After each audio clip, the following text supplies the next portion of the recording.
and shine. Coffee's brewing, feeling fine. News is out and on the air. Shizzy whiz nuts wild, but we don't care. Morning whiz and coffee. Talk the news, he's a tease. Laugh it off, we're on the go. Shizzy whiz nuts, start the show. Let's go.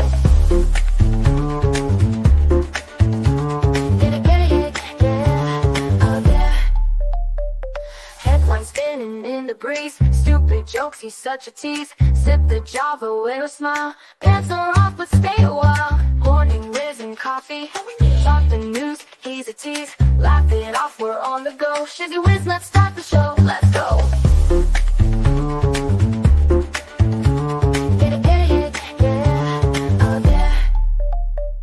Headlines spinning in the breeze, stupid jokes, he's such a tease. Sip the Java, wear a smile, pants are off but stay a while. Morning whiz and coffee, talk the news, he's a tease. Laugh it off, we're on the go. Shizzy whiz, let's start the show, let's go.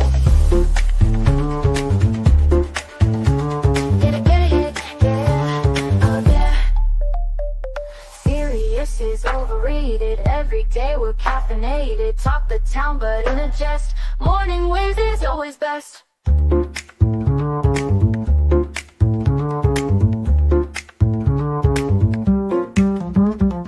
Clock is ticking, time to run. Morning show's a load of fun. Grab your mug, don't spill a drop. Laugh your ass off till you pop.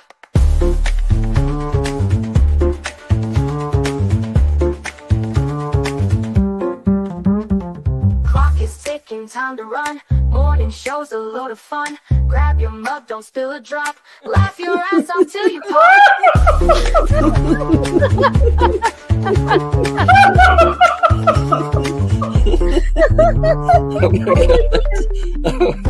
Oh my god, Shizzy breaks Larry.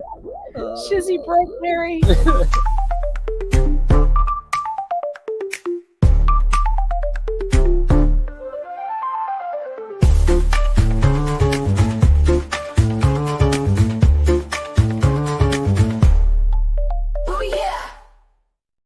Good morning, everybody.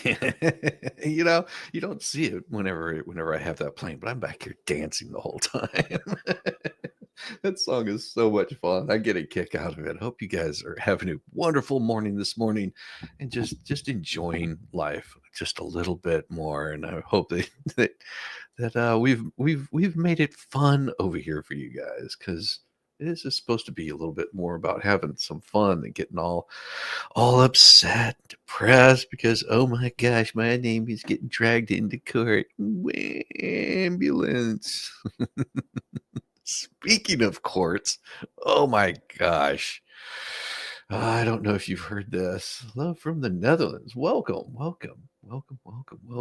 Everyone's welcome. Conjetti Brown, whatever her name is, Jackson and Sonia Sotomayor. Well, who is dumber of the two? Well, on Wednesday, the Supreme Court heard arguments on U.S. versus, I don't know, it just sounds like somebody locked up their brakes. A pivotal case addressing state restrictions on controversial metrical interventions, including puberty blockers and hormone treatments for the minors with gender confusion. At the heart of the case is a Tennessee law banning these procedures for children, with the court's decision likely to have far-reaching consequences. Will our country protect children from these barbaric and irreversible procedures or not? Now, as this person previously reported, Justice Conjetti Brown Jackson humiliated herself when she bizarrely tried to equate banning that transgender procedures for minors with prohibiting interracial marriage. She began with a convoluted statement being drawn by a statute that was sort of like a starting point. The question was whether it was discriminatory because it applied to both races, or it wasn't necessarily invidious or whatever, but it got worse from there. But as you know, I read the case here. The court starts off by saying that Virginia is now one of 16 states which prohibit and punish marriages on the basis of racial classifications. While it's clear she intended to evoke the historical racial discrimination, the connection to the case at hand was tenuous at best. The real stretch came when she concluded. And when you look at the structure of that law, it looks in terms as if you can't do something that is inconsistent with your own characteristics, sort of the same thing. The suggestion that somehow anyone could could liken laws protecting minors from irreversible and harmful gender procedures to bans on interracial marriage is just downright absurd. Jackson's argument unhinged on a confused assertion that both types of laws were based in inconsistency in one's characteristics, a comparison that is both laughable and dumb. But she wasn't the only left-wing justice on the court to make that a really dumb argument. While speaking before the court, Tennessee Solicitor General asked how many minors have to have their bodies irreparably harmed from unproven benefits. And that's when Justice Sonia Meyer promptly jumped in. I'm sorry, counselor. She said every medical treatment has a risk, even taking aspirin. There's always going to be a percentage of the population under any medical treatment that's going to suffer a harm. That's right, Sonia Meyer. The so-called wise Latina compared cutting off the healthy breasts of genitals of minors to taking aspirin. Which justice made the dumber argument? Jackson bizarrely compared Tennessee's ban on gender procedures for minors to bans on interracial marriage, claiming that both involve inconsistency with inherent characteristics. The analogy was a spectacular failure, as protecting minors from irreversible harm has nothing to do with racial discrimination. Meanwhile, Sotomayor trivialized the issue by likening the risks of permanent life-altering surgeries on minors to those of taking aspirin. This flippant dismissal of the severe, irreversible consequences of procedures demonstrates a shocking lack of seriousness. Both arguments are embarrassingly absurd, making it difficult to determine which is more moronic. But one thing is for sure, both are an embarrassment to the court. Yeah. Good morning, Volstorm. Good morning, Wendy.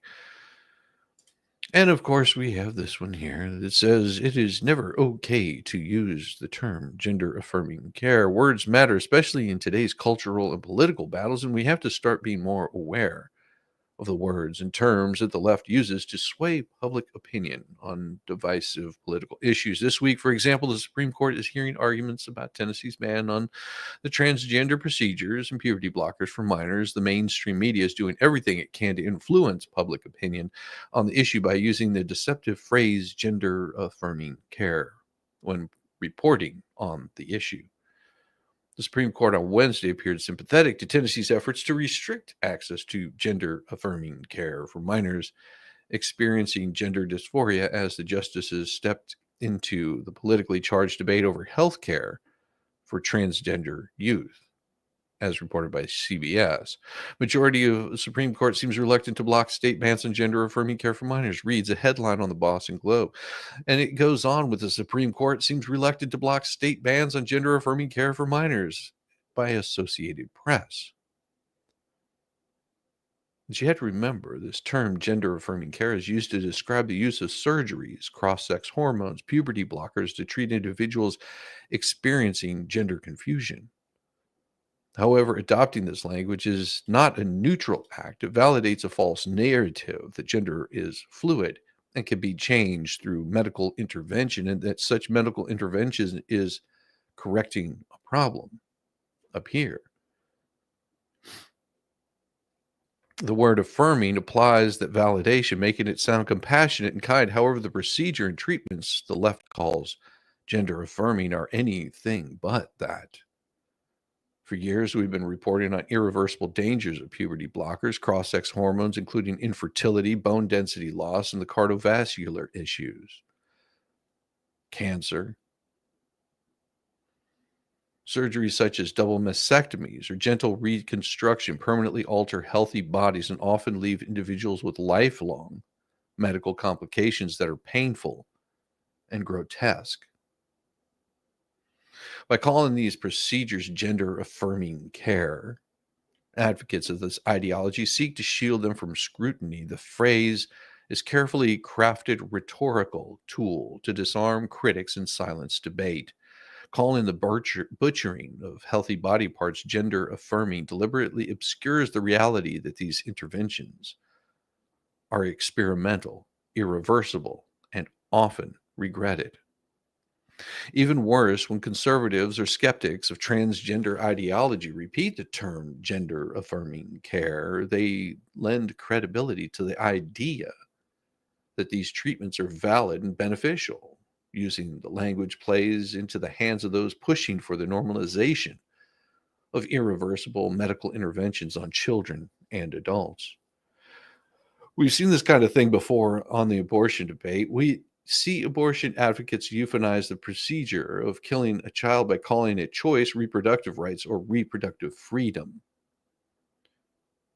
And we can't keep letting the radical left manipulate our language as such. For 2025, maybe we can go back to calling things what they really are. Maybe. We will see. Good morning. Good morning, everybody. Yeah, I'm digging right in. But this also brings us to this. The real reason leftists push the trans agenda. This week, hearing those arguments is an incredibly consequential case about Tennessee's ban on the barbaric transgender procedures and puberty blockers for minors. Naturally, the Hollywood elite proves that it can't resist the chance to put itself in the ever-loving spotlight, especially when it comes to taking up the trendy leftist causes. For example, actress Annette Bening was in Washington, D.C., outside the Supreme Court to remind everyone who she is and prove that she's still somehow relevant. And she says, I think the greatest gift in my life is to have kids, and to have a transgender child has made me so much more interesting. Yeah, that pretty much says it all. It's a telling statement for celebrities like Bening. The quest to remain relevant in Hollywood seems to have shifted from career achievements, actual acting, to embracing left-wing causes that guarantee attention. Bening continued, and for the Supreme Court justice, I encourage them to talk to their kids, their grandkids, their nieces, nephews, because I bet if they really sit down and ask them, do you know what trans kids around you? Do you have any non-binary friends? They're going to say yes. And they're going to say that this is part of the beautiful rainbow of human beings everywhere. Yeah. Yeah, I'd like to urge people like Bening or anyone else who supports the mutilation of healthy young bodies to listen to voices like Chloe Cole. Chloe was lured into the transgender ideology at just 12 years old, placed on puberty blockers, prescribed testosterone, and subjected to a double mastectomy at 15, only to realize that she made a devastating mistake. She detransitioned. Her story is far from unique. Countless young people have been misled to believe that altering their bodies would solve their struggles, only to face lifelong regret and irreversible harm. Comprehensive study from 2022 revealed that transitioning children provides no medical benefit for young people. Research shows that up to 90% of children experiencing this gender confusion will no longer identify as transgender by adulthood if they are pushed towards transitioning, whether socially or medically. Meanwhile, the two studies most frequently cited to justify transitioning minors are riddled with flaws. Both exclude participants who dropped out over time. Likely those with negative experiences resulted in skewed outcome favoring those who reported benefits. Additionally, a Swedish study found no evidence that transitioning children reduces the risk of suicide, debunking one of the central claims made by activists. The fight to protect children from irreversible harm is gaining traction, even if gender activist parents like Bening refuse to see it. For her, it's something that she can boost her profile and credibility in Hollywood, because transgenderism is trendy, no different than whenever they saw Angelina Jolie adopting these poor kids from Africa or foreign countries that were devastated by war. It became a trendy thing. Everyone's like, oh, I want to have one of my own. And then it becomes a battle on the top to see which one is more transitioned, which one has the darker color. It's sickening if you believe that the left doesn't view these people as others, as beneath them, and that there's some sort of savior swooping in to do great for them. And then those kids just find out they're nothing more than a glorified prop.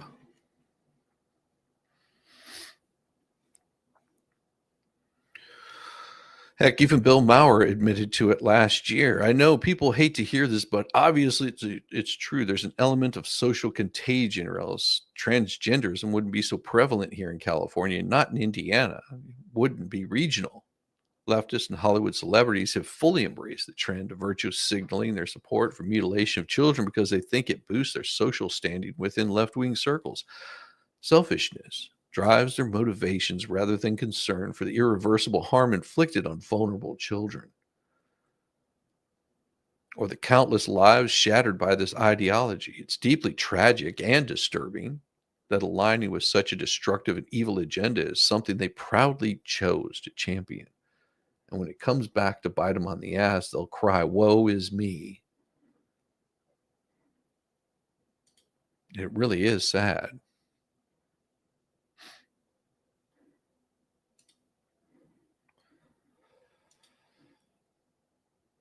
But no, they're having these attitudes doesn't really change what they've been doing for quite some time. Oh boy, you won't believe what the liberal women are doing to protest Trump's presidency now. Donald Trump is making America great again in more ways than we ever thought possible. After the election, we saw people have major meltdowns, but liberal feminists kind of took it to a whole new level.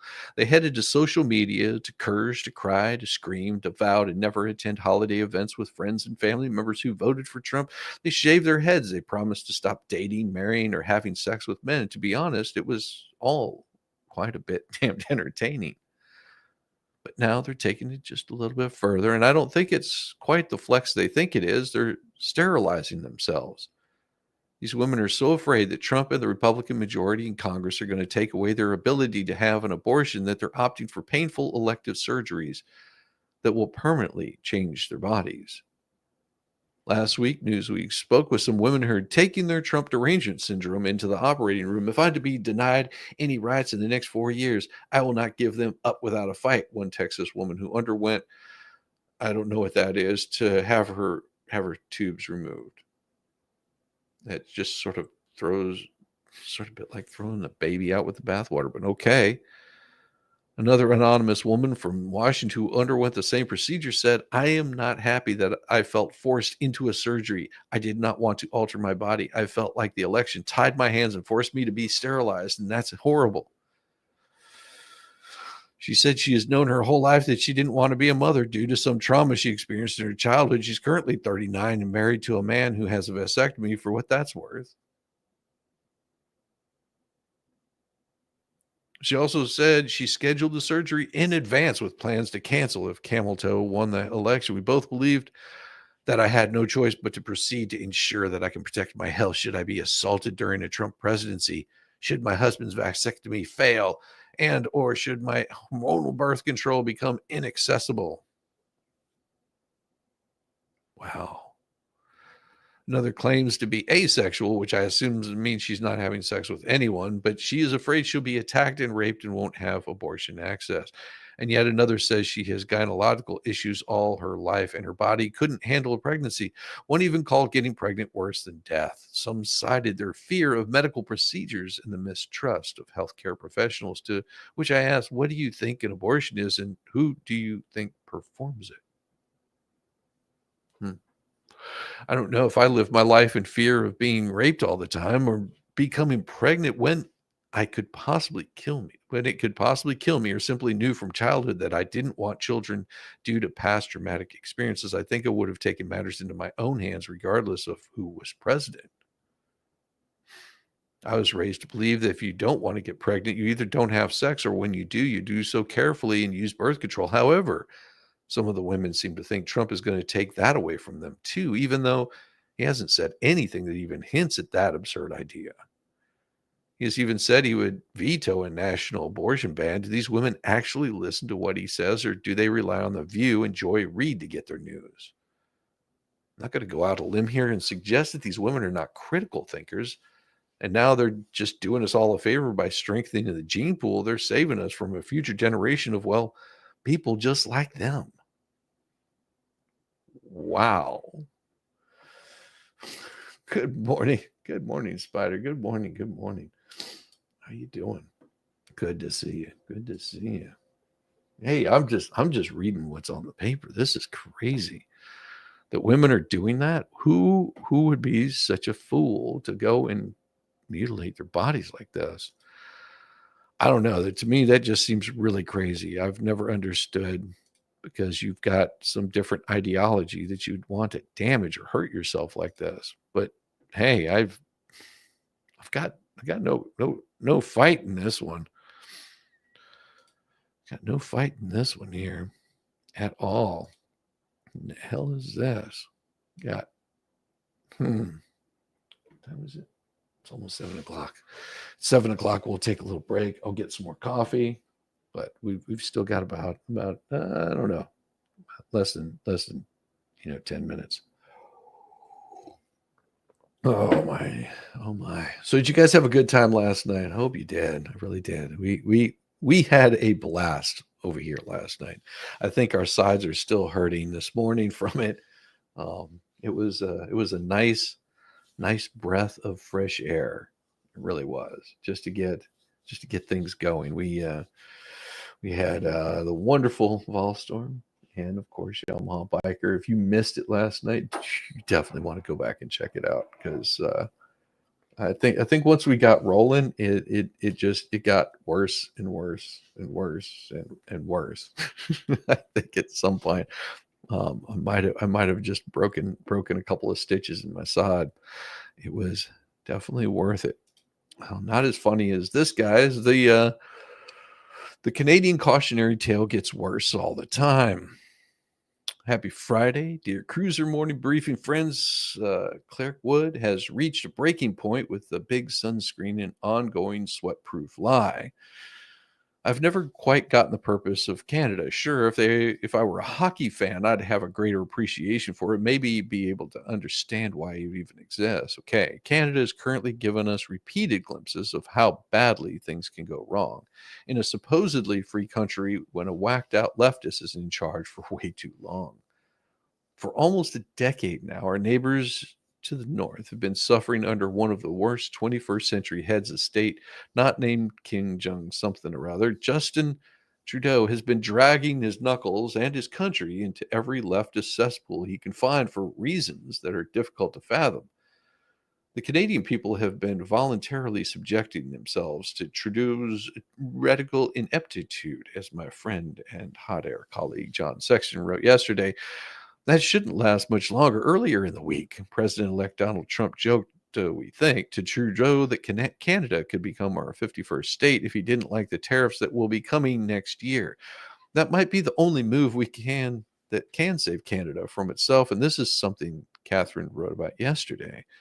The overwhelming majority of Jewish doctors in Canada report experiencing anti-Semitism at work since the heinous October 7th Hamas massacre of Israelis launched into a global tide of anti-Jewish hatred. Data culled by the Jewish Medical Association of Ontario and shared by Allies for a Strong Canada showed that almost a third of Jewish doctors in Ontario seriously considered leaving the woke country amidst rampant anti-Semitism. Meanwhile, over 9/10 of those surveyed stated that the anti-Jewish prejudice has influenced their educational environment. It's not shocking that Jewish Canadians are worried, as their Prime Minister, Justin Trudeau, drew backlash last month for partying while Montreal burned, courtesy of pro-Hamas and anti-Israel rioters. Recently covered the story of a small town that refused to bend the knee to the gay mafia and play Pride Month games, and now is being threatened with a fine by the Ontario Human Rights Commission. Let's not forget that during the coup, Justin Trudeau looked at everything that the worst of government tyrants in the U.S. were doing and said, "Hold my Labatt blue," when truckers were protesting the jib-jabs and seized their assets. We could go on for days about what a nightmare Canada is for free speech. Joe Biden, Camel Toe, and Dems have been charged. We're happy to see the United States become more like the Canadas in a worse way, especially on the free speech front that already gotten us perilously close. But Donald Trump's victory has thrown up a massive barrier to halt that process for now. For the foreseeable future, we'll be able to glance northward to see exactly what Trump has saved us from. Rather than bringing Canada into the United States, maybe Trump should sell New England to it. Let the Canadians deal with Elizabeth Warren and Bernie Sanders for a while. Oh, God. Yes. Yes. Oh, yeah. What was that? Oh, yeah. I got to glimpse a little bit of Megan Fox and Tug. Yeah, they were having just as much fun as we were. I don't think we have collectively laughed so damn hard. It's probably a good thing that we don't stream together all the time. Because if we did, we would probably go for like 6 or 7 hours just in laughter alone. We wouldn't be able to stop laughing because we would be punching each other. Oh, it gets crazy. It gets crazy. That stuff was so wild. So wild. Oh my gosh. Oh, I missed it. Where did it go? Oh, here we go. This next one's going to have you in stitches. It really should. Scandal. Pete Hegseth drinks a beer. Oh my. Jeez. Early this week, there were reports. Oh yeah, the big reports, the big giant reports that Donald Trump was considering backup candidates to replace Pete Hegseth as a nominee for Secretary of Defense because Hegseth's nomination was in jeopardy over trumped-up allegations of misconduct. Oh, Kelly B, thank you so much for the 5. You just got done watching last night's feed, and now onto this. Ribs hurt from laughter, and now my mind is awake. Thank you. Subscribe. Welcome, Kelly B. You are always welcome to be subscribed. You don't have to agree at all with anything that's said over here. All you have to do is just have an open mind. Over here, we don't debate, we don't argue, we just have fun. I mean, if we want to have a debate, well, shit, we'll just take that elsewhere. But we like to have a lot of fun. It is 7 o'clock. Oh my gosh, before we dig into this any further, we are going to give you just a nice little bit of a break. And we're going to grab some more coffee, let you guys get some more coffee, get up and stretch a little bit, and love the honors.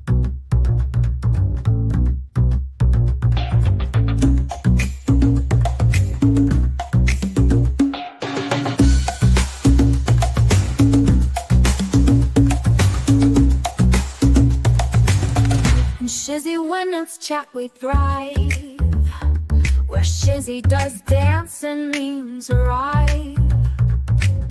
No quiet moments, no dawn night. We laugh and funny sight. Oh, Shizzy's crowd, you're wild and true, with crazy gifts and jokes that flew. We're living pixels in the stream, a digital dream, a shared daydream. From shoutouts to those random screams, to inside jokes and endless memes. We talk and Shizzy, when it's chat we thrive, where Shizzy does dance and memes arrive. No quiet moments, no dull night. We laugh and funny sight. Oh, Shizzy's crowd, you're wild and true, with crazy gifts and jokes that flew. We're living pixels in the stream, a digital dream, a shared daydream. From shoutouts to those random screens, and inside jokes and endless memes. In Shizzy, when it's chat we thrive, where Shizzy does dance and memes arrive. No quiet moments, no dull night. We laugh and funny sight. Oh, Shizzy's crowd, you're wild and true, with crazy gifts and jokes that flew. We're living pixels in the stream, a digital dream, a shared daydream.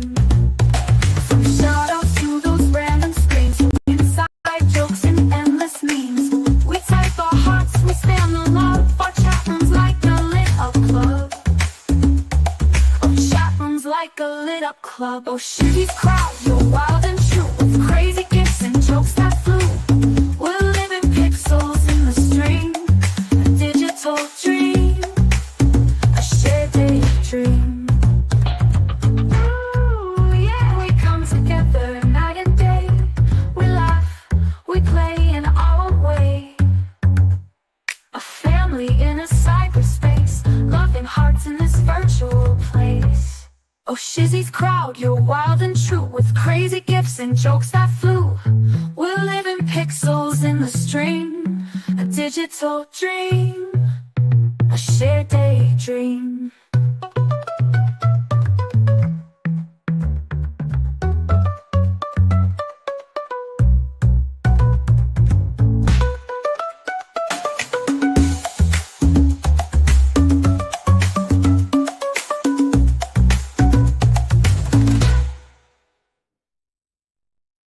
Oh, yeah. And we are back. I hope you got yourself a little bit of coffee, that you're doing really good. And yeah, back to a little more of this craziness. So with this initial smear on Hegseth, the campaign was started flounder. The media have predictably shifted gears. And what's their new line of attack? Well, brace yourself, because Pete Hegseth drinks beer. Yeah, that's the scandal they've been deciding to run with. It's absurd as it sounds, but it's also exactly what we've come to expect. Allegations of excessive drinking have shadowed Hegseth's career for years as he's risen from running a veterans nonprofit to becoming a star Fox News host, and now President Donald Trump's choice to head the Defense Department, a selection that hangs in the balance on the Hill. Have some senators question his relationship with alcohol. Reports from the Washington Post that Fox News Hegseth had a reputation as a heavy drinker, according to 6 former Fox News employees who worked directly with Hegseth and saw him drinking on the job or visibly drunk at work events, and who spoke on the condition of anonymity out of fear of retaliations. So several years ago, during the St. Patrick's Day segment on Fox and Friends Weekend, support staff at the cable news network set up a display of beers for a holiday segment on the show. After the segment aired, Hegseth walked up by the display table and drank each beer. According to 2 former colleagues who witnessed the incident and spoke on the condition of anonymity to discuss the sensitive episode, the incident struck the colleagues as jarring for 2 reasons. One, the display drinks had been sitting out for hours and were stale and warm. 2, the show wraps up at 10 a.m., an early hour for alcohol consumption. It just depends on what you're wanting to do for the holidays. According to the Washington Post, several Fox News employees, including Will Cain, have refuted claims that Hegseth drank excessively during his time at the network. Notably, no one at Fox has come forward with similar accusations on the record, and the network itself declined to comment. That didn't stop the paper from running this absurd piece anyway. Attorney Tim Pelator asked the Post to address the St. Patrick's Day incident, responded, "These claims about alcohol while on the set of Fox and Friends are completely false. And the sheer number of Fox News employees who have come out over the past 24 hours on the record with their names to debunk these claims vastly outweighs unfair anonymous claims that have been reported. So shit, there's nothing at all about it." Now, does this playbook sound familiar to anyone? Has anyone else experienced deja vu from the Kavanaugh hearings, where the left employed the same exact strategy to thwart Kavanaugh's nomination? We all knew that Christine Blasey Ford's allegations against Kavanaugh were bogus. Her details were contradictory. She had no witness to corroborate her story, and Kavanaugh had evidence that he wasn't even at the party where she claimed to have been assaulted.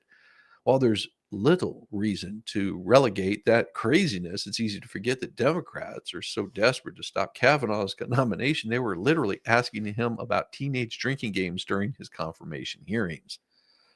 It's clear that the left realizes it's losing the effort to stop Hegseth's confirmation, and it's dusted off its Kavanaugh playbook, repeating it step by step by step. And it goes on with even when Biden went after a current sitting Supreme Court justice.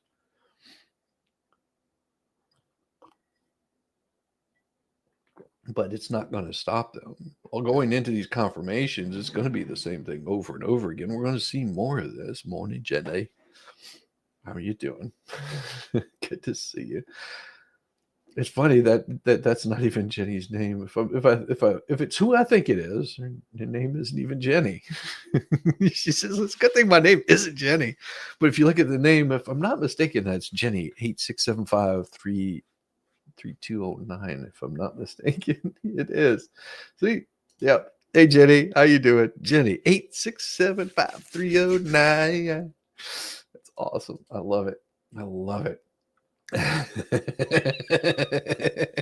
She was on last night having a blast listening to us.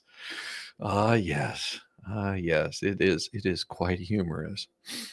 Oh boy. Of course, it doesn't stop there, because We move on to what this wonderful group over here at the Twitchies says. I roll decoding Fox News big gotcha on Pete's headset. Drinking whiskey at work goes hilariously wrong. Before we even get started, we have to point out the name of this account, Decoding Fox News. Really?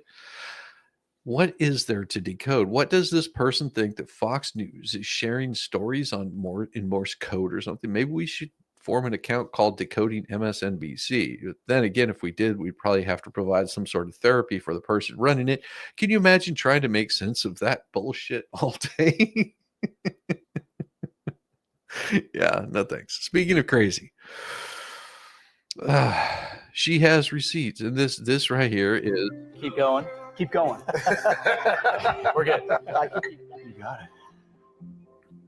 Well, thank you guys for making the trip. And they sit down, they have a drink, and we won't play the music, but they have a drink with veterans. This is their big gotcha. Warriors. We are all all here to disclose location. To talk about these concerns over some Tennessee whiskey with real warriors. That's what they were doing. So, whoa, she has receipts. Say it ain't so. She's also rattled to Aaron Rupar and then blocked this editor for making fun of her post. How rude. And of course, it says, thank you for making me like him even more. You'd think he was sitting at the news desk, boozing it up. If only they'd have been this concerned about Biden's picks, then maybe the weirdo who got busted for stealing luggage wouldn't have been in charge of anything nuclear related. Don't even get us started. As Greg Price says, he's drinking a small glass of whiskey on a podcast with fellow veterans. These attempts to assassinate Pete Hegseth's character, just making him look like a pretty chill guy. And it's a podcast, but whiskey.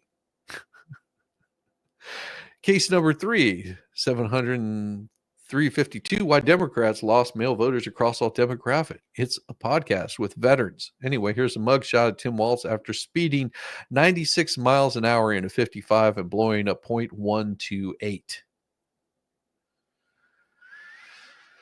If Tim had been drunk driving during the podcast, then maybe people would have cared.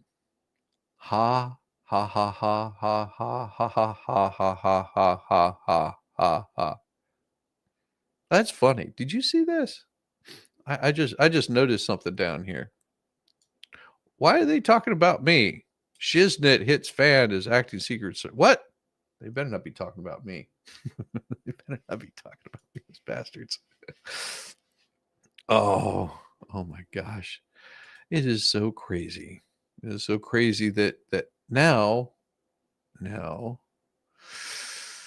there's two different ways I could cover this. I could cover it the serious way or the hard way, because it's not going to be good either which way.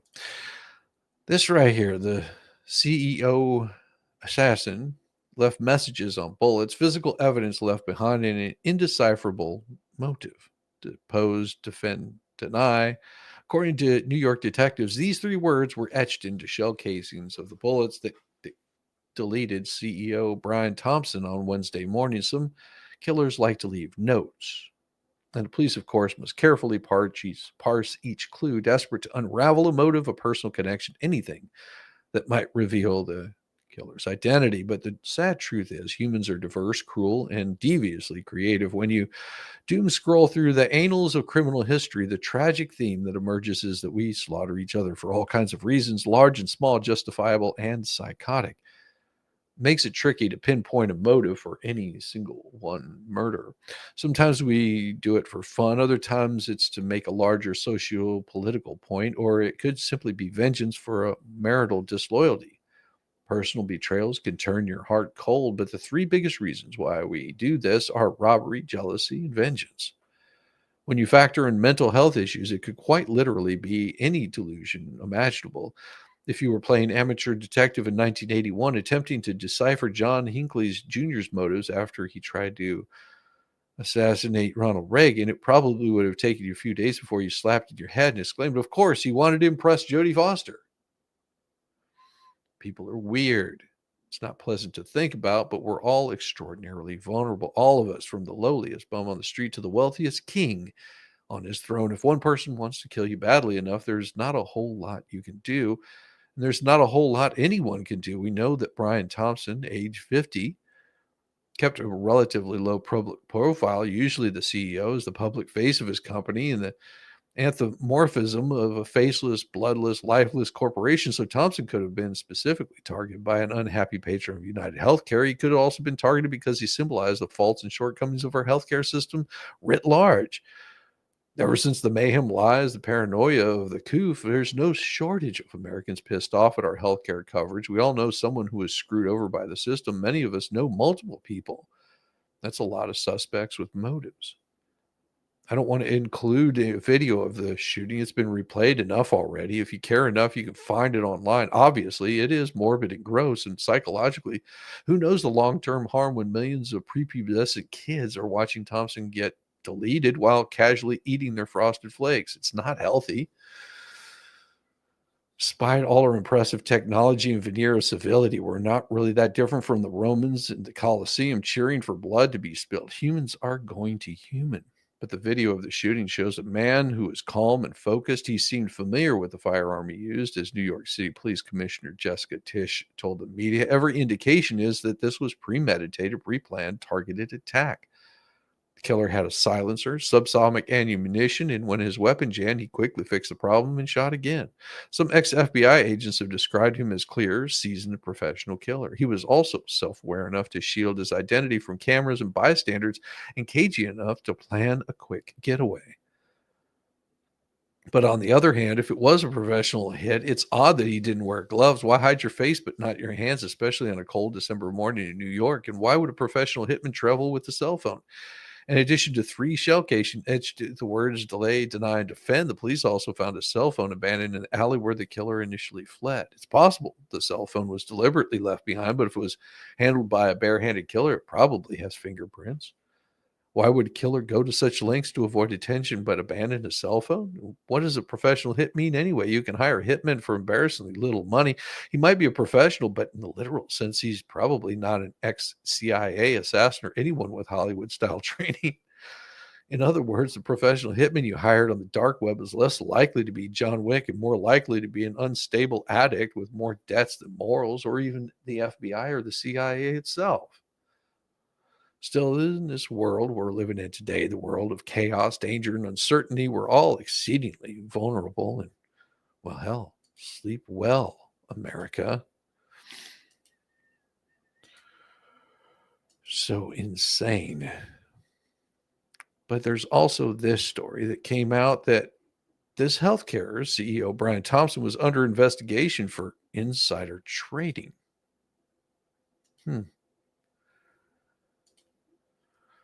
The shocking assassination of Brian Thompson on Wednesday was probably not a professional hit, according to several investigators, or what we like to call them true crimers familiar with the case. The assassin was waiting patiently outside New York Hilton in Midtown, where investors meeting was taking place. The masked gunman, who remains at large, carried out a brazen targeted attack that was premeditated, NYPD Commissioner Jessica Tisch said in a news conference. The shooter may not have been a professional, but the murder was well planned. He fired several shots at Thompson, hitting the executive in the back and thigh, and his gun jammed. He cleared the chamber and fired several more shots before running into an alleyway. He emerged on 6th Avenue and walked to where he had parked an electric city bike. The suspect then rode down 6th Avenue to Central Park, where he disappeared. It took just 4 minutes for the gunman to kill Thompson to disappear into that park. The gunman used a city bike was a telltale sign to investigators. It was not very sophisticated. Between the creation of a city bike account, connecting it to a credit card, undocking it, riding around the city, docking it in a new location, every user creates many streams of digital breadcrumbs that can help Lyft, the company that operates City Bike, track the user's location and possibly their identity. Combined with the user's phone data and locations shared with cell towers, it's amazing how much information is conveyed. Thompson was one of several executives at United Healthcare, whom the Justice Department was investigating for insider trading. Thompson, along with United Health Group Chairman Stephen Hemsley, Chief People Officer at Aaron McSqueeny, Sweeney, and Chief Accounting Officer Tim Ruse sold a combined of 101.5 million in shares before the Justice Department investigation became known last February. Now, social media is not very sympathetic to Thompson's wife and 2 teenage sons. United Healthcare is an easy target, being the largest insurance company in the U.S. As someone covered under United Healthcare, I can completely understand the actions taking, wrote an ex-user replying to the news link about Thompson's deletion.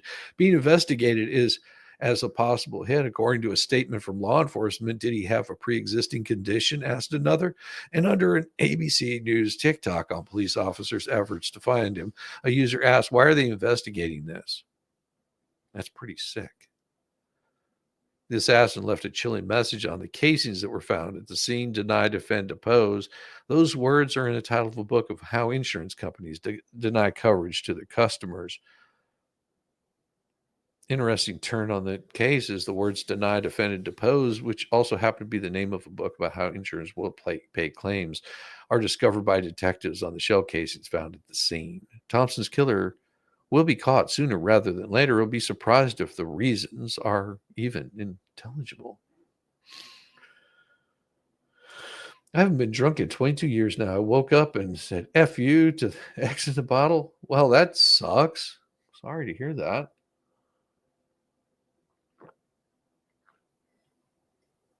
Oh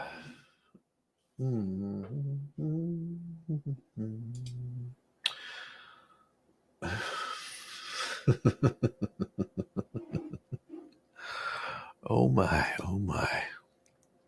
Crazy, crazy stuff. You know, it does get really crazy whenever you've got John Fetterman making sense. Like, seriously.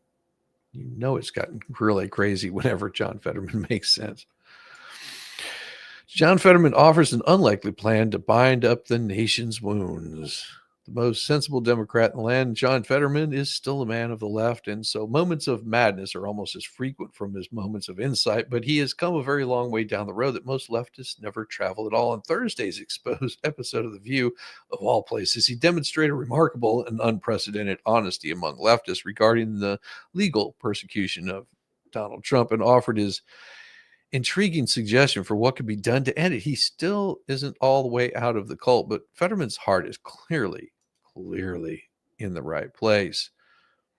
And if you don't believe me, I've got I've got that exchange. I do believe it is absolutely insane.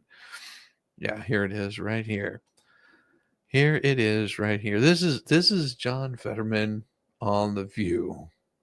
This is quite damn telling. It is his son, after all, and people do have sympathy for that. But a lot of people are angry with him about it. What do you say? Oh, well, I think it's undeniable that the case against Hunter Biden was really politically motivated. But I also think it's true that the trial in New York for Trump that was political as well too. Now it's that, and in both cases, I think a pardon is appropriate. And I really think collectively, America's confidence in these kinds of institutions have been damaged by these kinds of cases. And we cannot allow these kinds of institutions to be weaponized against our political opponents. And it's very clear both trials were politically motivated and weaponized that on the other side. They'll say that about the J6 people too, though, right? That's what they're going to say on the other side. That is weaponized also. I'm not referring to that. I'm talking about the New York trial. And One now thing. the Democrats on our side there were some that were gleeful, calling it like now he's a convicted felon and those things. And now for our party, we were talking about criminal justice, and we are now talking about second chances. And now all of a sudden, now you're like, well, he's a convicted felon and all these things. And now clearly, again, both of those trials, the Hunter Biden one and the trial in New York for Trump, that was politically motivated, and those kinds of charges would have never been brought unless one side could realize that they could weaponize that. Yeah, he just absolutely destroyed her on that.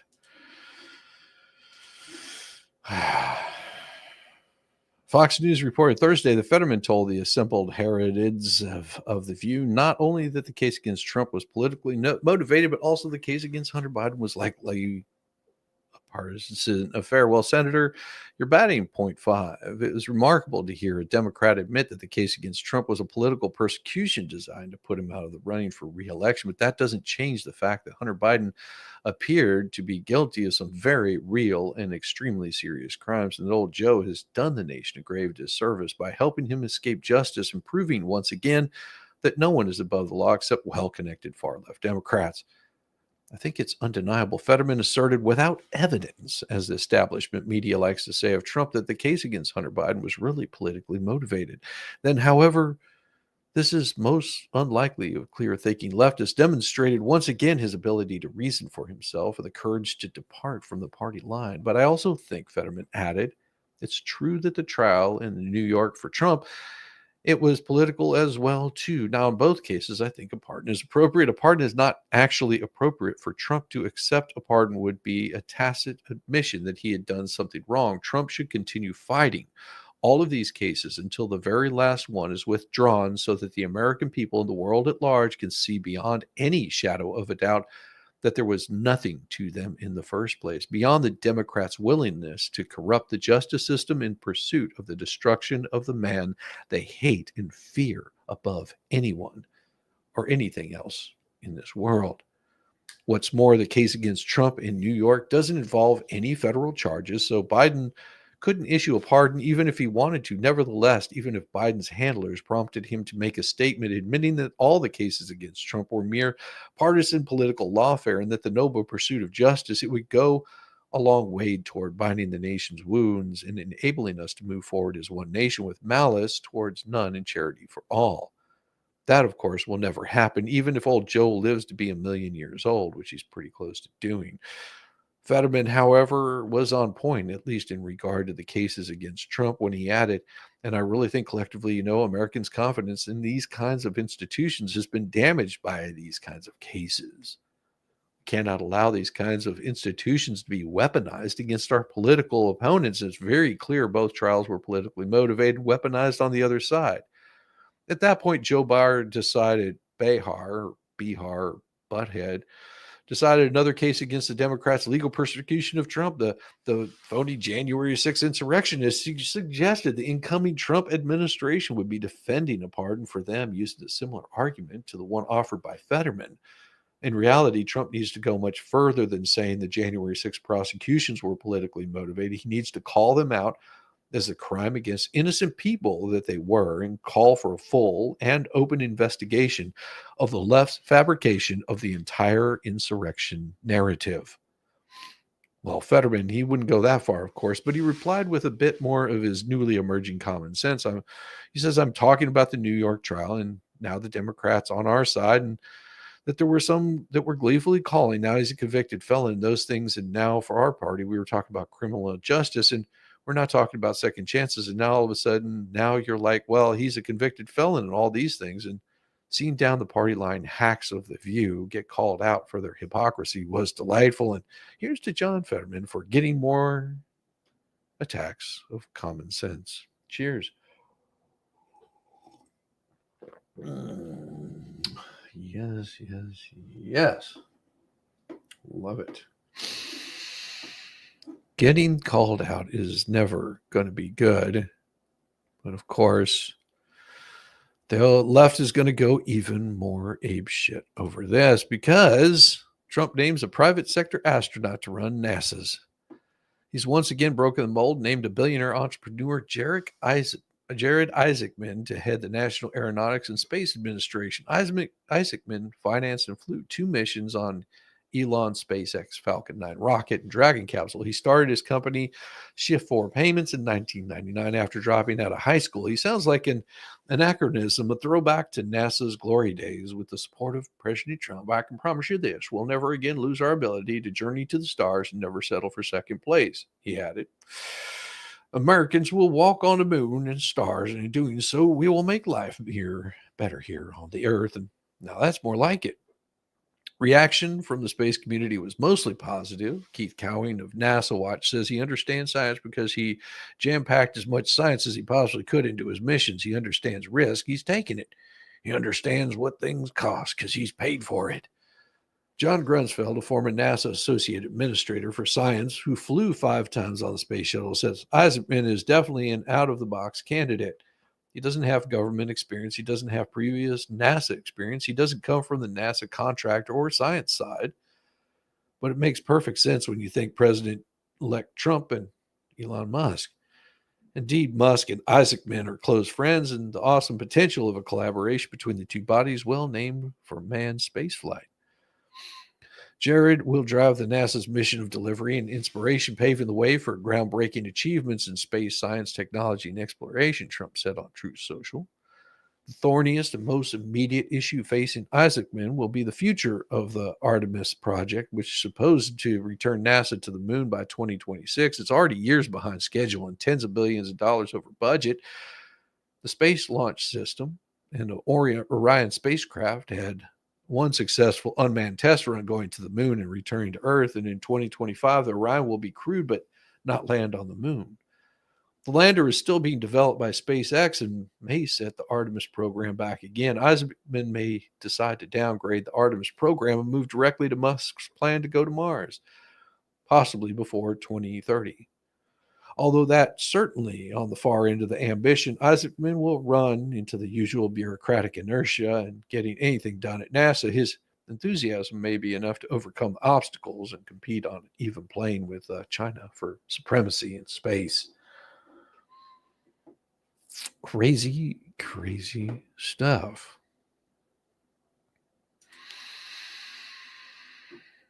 But we go on to more of these nominees, and it says here, well, what exactly those Trump nominees have not done and will not do.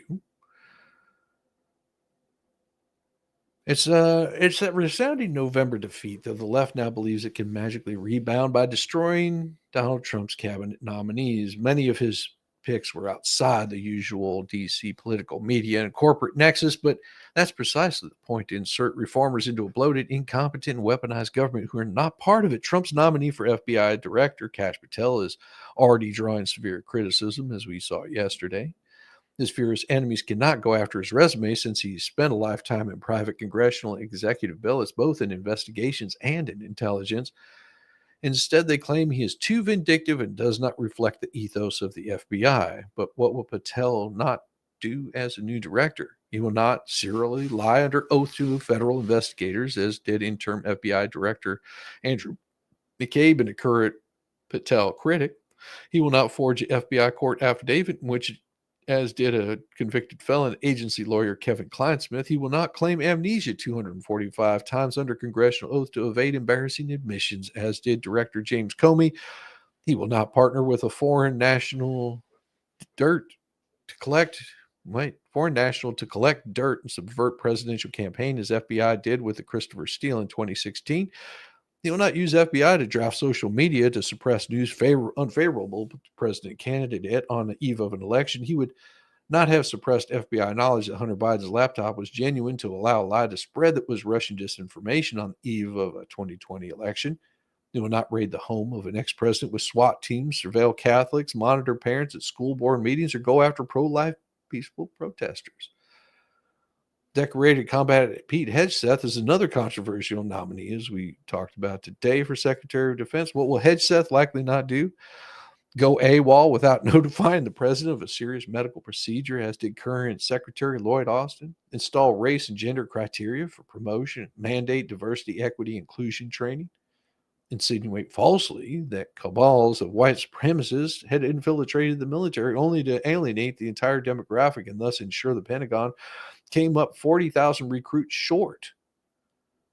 They won't oversee the scramble from cabal that saw $50 billion U.S. military equipment abandoned to Taliban terrorists. Watch passively as a Chinese spy balloon transfers the continental United States for a week. Allow the chairman of Joint Chief of Staff to promise his Chinese communist counterpart that the People's Liberation Army would first be informed of the President of the United States was felt to issue a dangerous order or rotate Pentagon from a defense contractor board ship and then leave office to rotate back there to leverage procurement decisions. Oversee Pentagon serial flunking and fiscal audits. Youth and Health Services nominee Robert F. Kennedy Jr. is certainly a maverick and may earn most Democrat hits, but his former liberal credentials. But will RFK also not do as HHS secretary? He won't oversee his agencies circumventing U.S. law by transferring money to Communist China to help it produce lethal gain-of-function viruses for the COOF. In the manner of Dr. Fauci, organize scientists or go after critics of mandatory masking to defame them. He won't give pharmaceutical companies near lifetime exemptions from legal jeopardy for rushing into promotion of vaccines not traditionally vetted and tested. He won't even leave office to monetize his HHS experience and thus make millions from the pharmaceutical companies. Well, and also you've got the Director for National Intelligence, former congressional representative, military veteran Tulsi Gabbard will soon be defamed in congressional hearings. But what has Gabbard not done? She hasn't joined the 51 former intelligence authorities to lie on the eve of the 2020 election that the Hunter Biden laptop had all the hallmarks of Russian disinformation operation effort to swing the election to incumbent Joe Biden. She wouldn't have lied under congressional oath like DNI James Clapper, who claimed he only gave the least truthful answer to congressional testimony, or encouraged the FBI to monitor a presidential campaign in all efforts to discredit it. In the manner of former CIA Director John Brennan, who lied not once but twice under oath. She also won't fail to foresee the American meltdown in Kabul, the Russian invasion of Ukraine, the Hamas terrorist attacks on Israel, the Houthis takeover of the Red Sea. We're going to hear some outrageous things in the upcoming congressional confirmation hearings, but one thing we will not hear about are the crimes, the deceptions, the utter incompetence of prior and current government grandees. The current crew, not the proposed Trump replacements, prompted the sick and tired American people to demand a different group of people. Voters want novel approaches to reform government, and they no longer trust, but are also deeply fearful of. You have to remember that it's not just the right that says these things, because James Carville even laments the tragedy of Joe Biden, wishes there had been more of it. But first, we're going to take a little bit of a thought here to bring something that is pretty interesting here that a lot of people haven't seen. A lot of people haven't seen this, so I'm going to share it with you right now. Congressman, what you're not seeing is the sack of the detail out of the picture's view. And that is the day where we remember the more than 3,000 people that have died on 9/11. I actually responded to Ground Zero.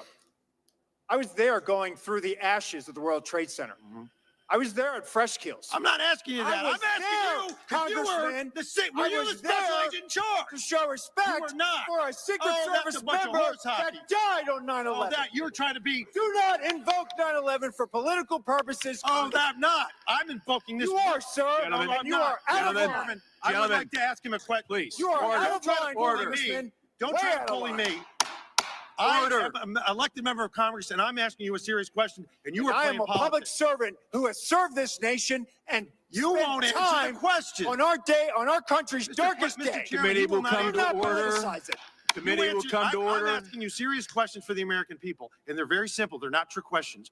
Were you the special agent in charge that day? No, I wasn't. I was there representing the United States Secret Service, sir. Mr. Fallon, your time's expired. Did not affect protective operations. You know why you were there? Because you wanted to be visible, because you are auditioning for this job. I was there to pay respect for a fallen member of this agency. You endangered You are out of line, Congressman. Vice President Harris's life because you put those agents out of position. Mr. Did you have a radio with you? Mr. Fallon, your time has expired.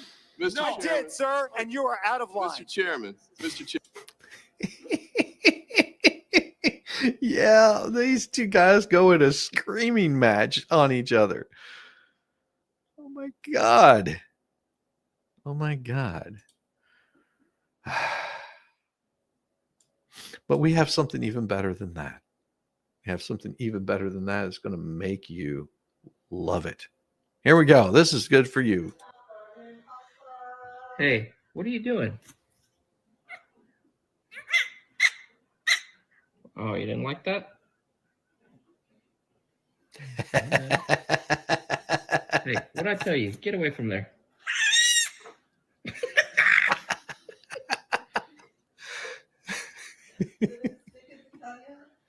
They're eating the string. Hey, stop chewing on that. Hey, hey, get away from there. I done told you. Hey. You're stubborn, aren't you? Get away from there.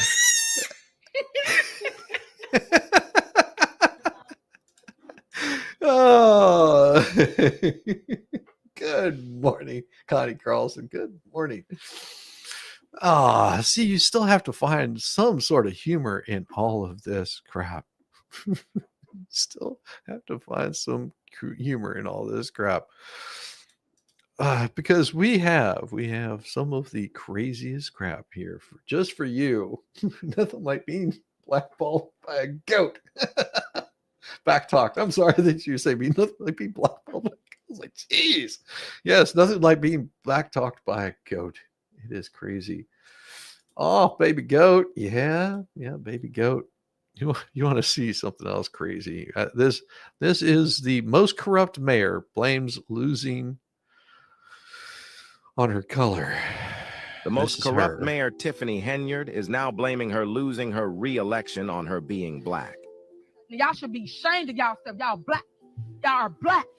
And y'all sitting up here beating and attacking on a black woman that's in power. Y'all should be ashamed of y'allself. Illinois State Senator Napoleon Harris will be the Democratic nominee for Thornton Township Supervisor in the April election. Henyard was in the room as the announcement came in. She called the vote unfair and illegal before leaving. The most corrupt mayor, Tiffany Henyard, has now lost her bid for being re-elected as mayor of Dolton. The former mayor was accused of embezzling taxpayer money to buy wigs, cars, and first-class trips around the world. This situation has garnered controversy from commenters online. Commenters claimed that now Tiffany Henyard needs to be arrested, and voting for someone solely based on their skin color is a bad idea. But what do you think about the situation? Do you agree with the commenters about Tiffany Henyard? Let me know what you think down below. Yeah. Now, as I covered that on Wednesday, I blame Mo in the deep end. You can't blame Mo in the deep end. But no, it was, I covered that on Wednesday. This is why last night did go so long. One of the reasons why is because Tiffany Henyard lost her bid for re-election. And I'd been covering that much to a lot of people's chagrin, because they were just like, well, why didn't you cover what was going on with the Hales? Because I needed more information. Also, I knew from what Jeremy had stated prior to that there was going to be more people added to that case. Now they've called to have those people added. Now it'll be up to a judge to decide this, which I wouldn't be surprised if there's something that comes out a little bit later today, possibly a judge's order or a status conference or some sort of hearing that he's going to want to have. He's already called for a hearing. He's already called for a hearing with his transcripts. And depending on the outcome of those transcripts, once they're turned over to him, once they're entered into the court, those transcripts are not going to be cheap. If they are available, I will get those transcripts, and I will pay for every damn bit of it out of my own pocket.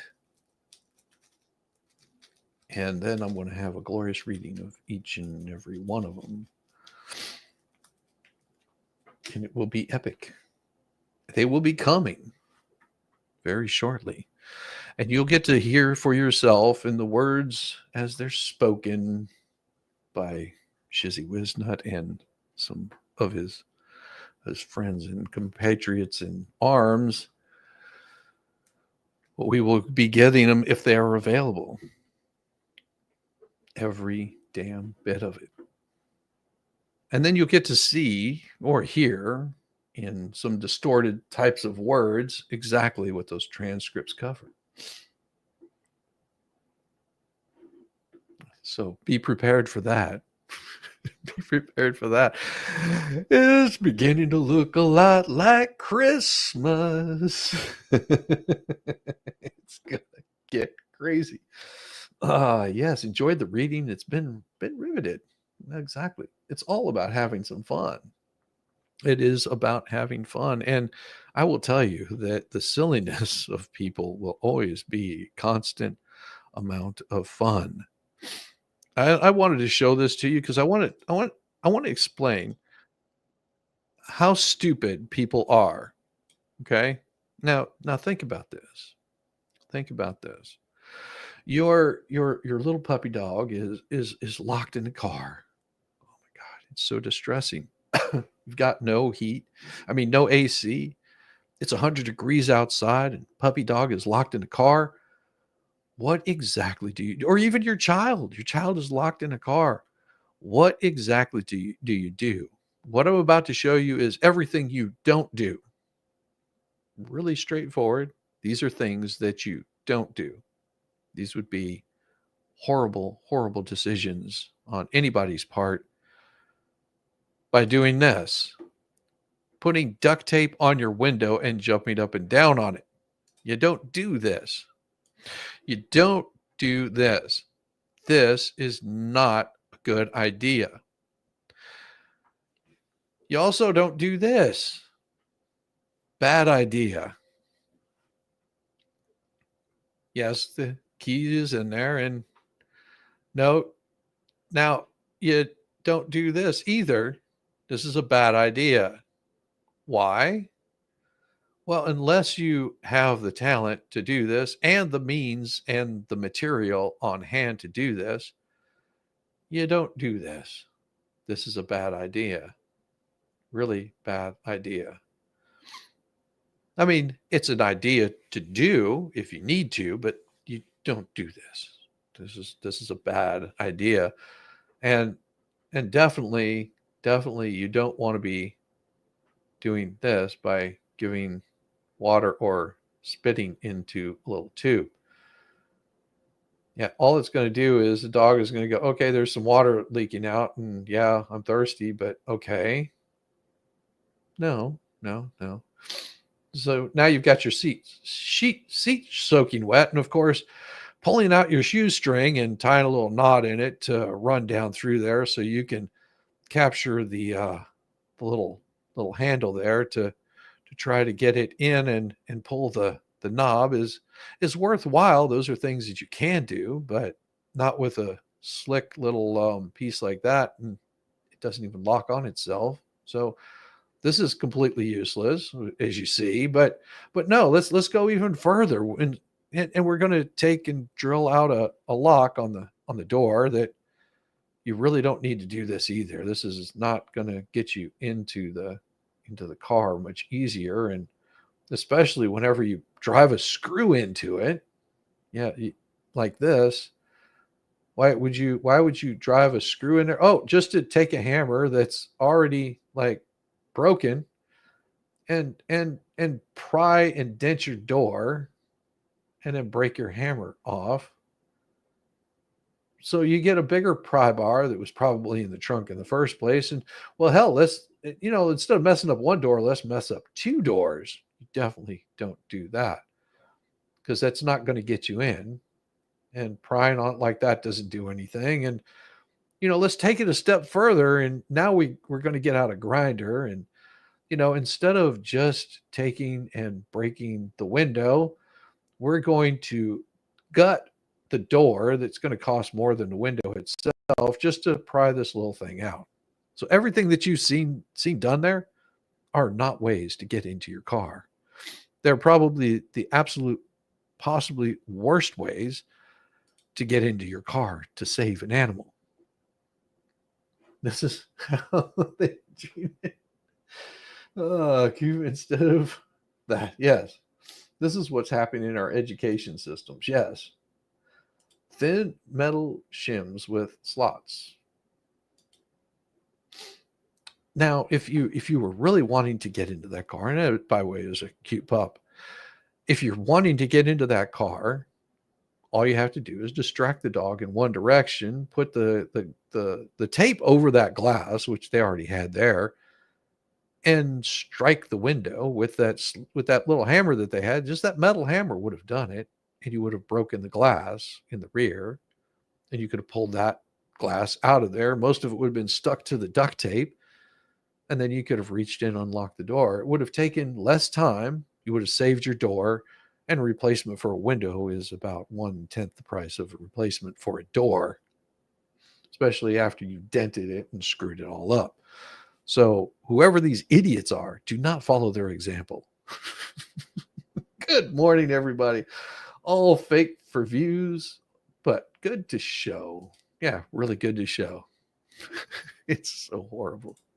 Those are things you don't do when trying to get into your car. But Tim Burchett, if you don't know who Tim Burchett is, well, you are about to find out. You're about to find out who Tim is. And you're going to love this. You're going to love this immensely. That's Volstorm. He knows who Tim is. But before we go into Tim, it is once again time to grab a little bit more coffee. Make sure that you're getting fueled up. Yeah, you got to get fueled up. Get the coffee. Get the coffee flowing through your veins. Get it happening. We'll be back in just a couple of minutes because this one might go a little long today. We will see. We will see. Here we go.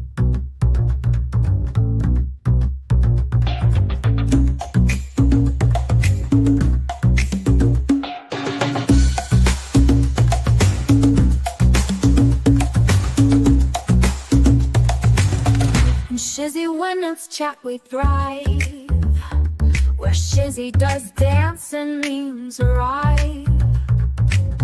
No quiet moments, no dawn night. We laugh and funny sight. Oh, Shizzy's crowd, you're wild and true, with crazy gigs and jokes that flew. We're living pixels in a stream, a digital dream, a shared daydream. From shoutouts to those random screams, to inside jokes and endless memes. We talk and Shizzy, when it's chat we thrive, where Shizzy does dance and memes arrive. No quiet moments, no dull night. We laugh and funny sight. Oh, Shizzy's crowd, you're wild and true, with crazy gifts and jokes that flew. We're living pixels in the stream, a digital dream, a shared daydream.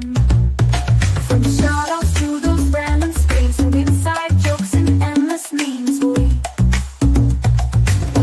In Shizzy, when it's chat we thrive, where Shizzy does dance and memes arrive. No quiet moments, no dull night. We laugh and funny sight. Oh, Shizzy's crowd, you're wild and true, with crazy gifts and jokes that flew. We're living pixels in the stream, a digital dream, a shared daydream. From shoutouts to those random screams, to inside jokes and endless memes. We type our hearts, we spam the love. Our chat rooms like a lit up club. Our chat rooms like a lit up club. Oh, Shizzy's crowd, you're wild and true, with crazy gifts and jokes that flew. We're living pixels in the stream, a digital dream, a shared daydream. Ooh, yeah, we come together night and day. We laugh, we play in our way. A family in a cyberspace, loving hearts in this virtual place. Oh, Shizzy's crowd, you're wild and true, with crazy gifts and jokes that flew. We're living pixels in the stream, a digital dream, a shared daydream.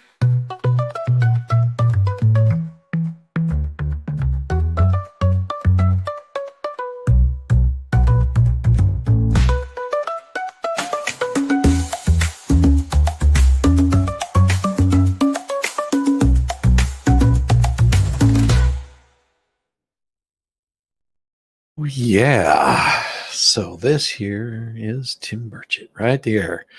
You're going to love this. This is about 1 minute and 17 seconds, but listen to what he has to say. Hey, everybody, Tim Burchett, just leaving the DOGE meeting with Elon and Vivek Ramaswamy. And I think the key to the whole thing is going to be, the key to the whole thing is in that room. If Congress doesn't have the guts to do those things that they're talking real big about, it's just a waste of time. They'll do away with executive orders and unelected bureaucrats who put rules and regulations on us. But if Congress doesn't have the guts, and that's what scares me. You know, I vote against a lot of stuff. There'll be 15 or so red dots on the board, which means we voted against horrible spending, and there'll be about 400 green lights on the board, and that's going to be the problem. My friend Chip Roy right here. Chip, hey, how are you? Knox, East Tennessee. Great Americans? Yeah, I was just telling them that the problem's in that room. That's what I just said. Yeah, 100%, and that we've got to have the guts to pull the trigger. Our friends Elon and Vivek can do a good job exposing it, but then we got to actually do our job. So I hope they do it, and then we'll have to hold our colleagues accountable. Right on. Brother. Amen. Thank y'all. Thank y'all for sitting here. Hear that? Tim. Good old Tim Burchett. Yep, that's your guy. That's your guy. Yeah, that's what I said. That there was Tim Burchett, and he was talking about his meeting with the with DOGE, which was the new department that hasn't been created yet. They're working on creating, and there's a reason why it becomes something. And let me show you what I mean by this. It is this story right here that is going to be pretty interesting. This next one, and you're going to have to forgive me for this. For I'm just not that very big on doing this kind of thing here. So what we've got here is this wonderful Hawk Tuah girl that just stole $50 million from her fans. In case you don't know who she is, this is the Hawk Tuah girl that had this to say that got everybody. What's one move in bed that makes a man go crazy every time? Oh, you gotta give him that Hawk Tuah and spit on that thing. You get me? I don't. So if it's any surprise that she became very popular, started collaborating with many celebrities. She also launched a Talk Tuah podcast, which also became the 5th most popular podcast in the world. And then she made a terrible mistake. My Hawk meme coin is live. Yeah. She started her own meme coin at the beginning of the Hawk story, and then the coin quickly hit the market cap of 500 million, and then it immediately nuked it to 25 million. And then that's 95% of your money gone in a few minutes. Just minutes after the coin started dipping, she posted the tokenomics, and she said that the team didn't sell a single token. She was lying, and will likely have to talk to a judge about this. So here's what really happened. Bubble Master revealed that 96% of the supply chain was in one cluster. 285 investors joined the Hawk Tuah pre-sale. 89 wallets sold 100% immediately. And then over here, he had to explain what happened. They said Haley's team has sold absolutely no tokens whatsoever. Meanwhile, the team went hog wild on it. As you can see, sold.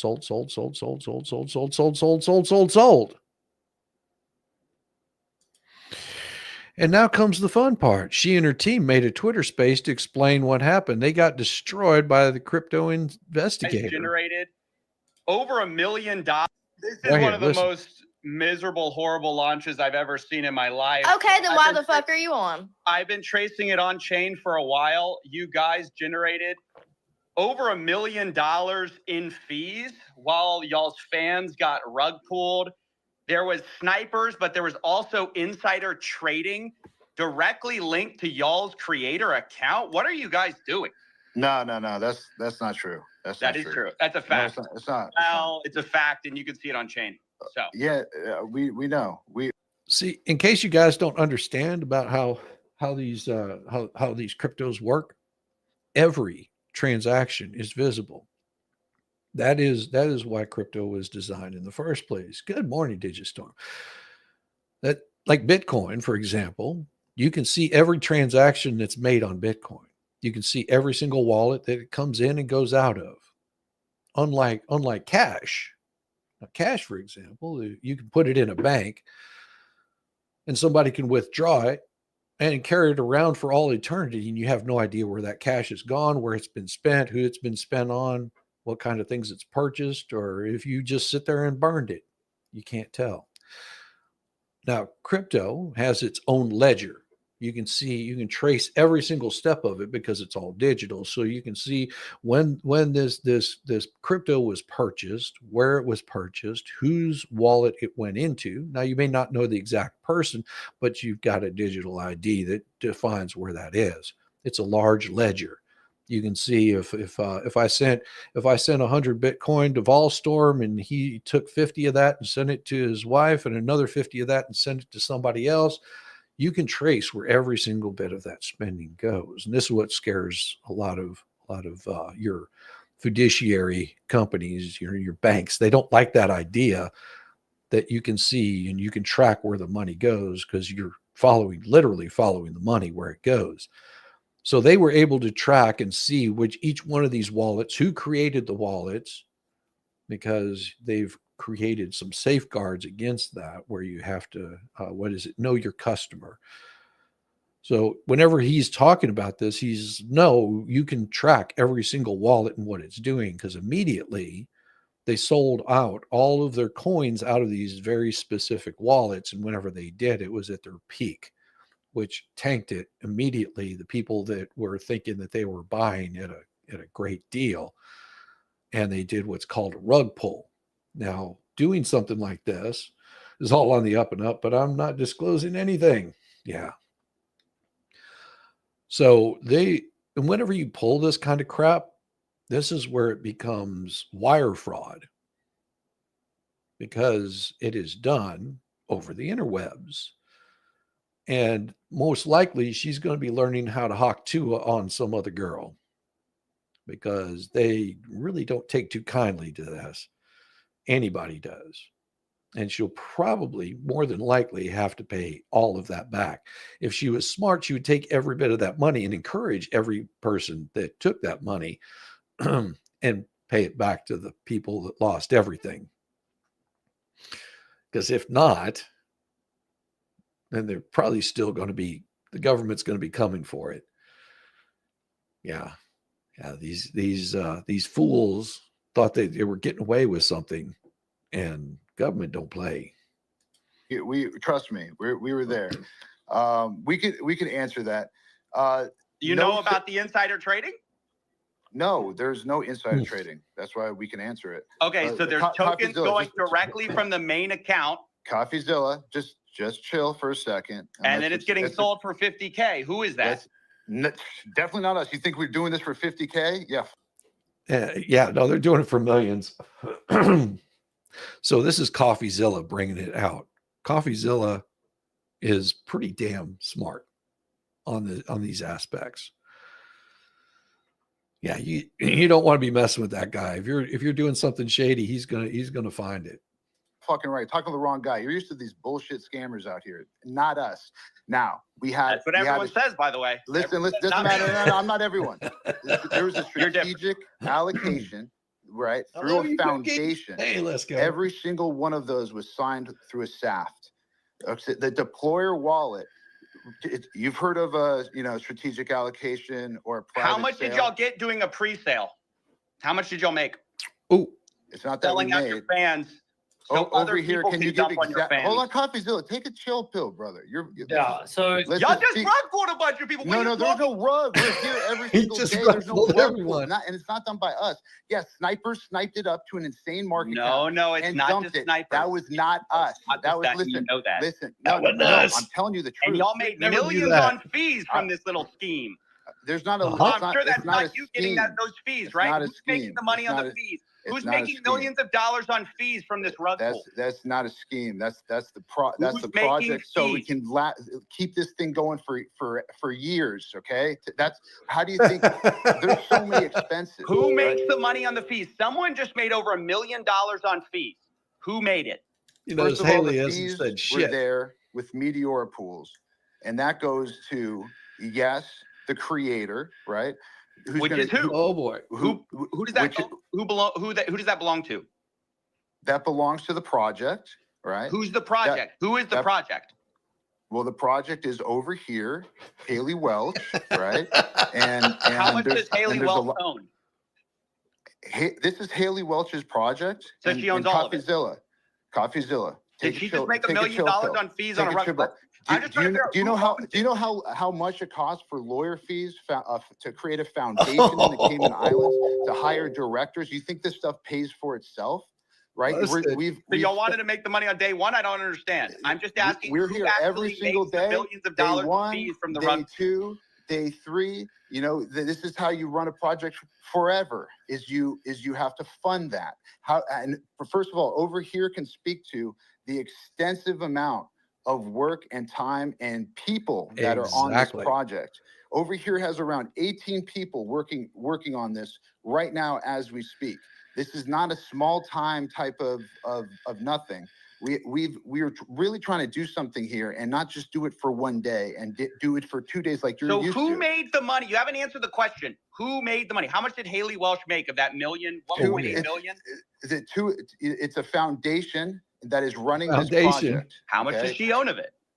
How much? It's a foundation. She owns zero of the foundation. So y'all made the money? Foundation. No, So who I made the don't money? own the Somebody foundation got either. paid. A foundation in the Brother, Cayman Islands. who profited? Over $1 million was just I'm made. telling you, a foundation that A pays people foundation, out. yeah. And by the way, CoffeeZilla, I'm not asking you, questions that are irrelevant to the most important stuff that you said. Who cares where fees go? It goes to bills. It Well, goes when to you're charging attorneys. It goes to 15%, accounts. It goes to directors. Exactly. You're charging It goes to 15% staff. on the rug pull, right? and you're profiting from the There's rug no pull. I rug think it's pull relevant. because we didn't pull a rug. I don't know what you're trying to say. It's not true. Yes, it That's did. defamation. Doc, You're saying, do the CoffeeZilla. math. Do It's the math. defamation. You're saying that we released- pulled the rug. There was you no rug released pull. 3%. You're defaming our character. You're not.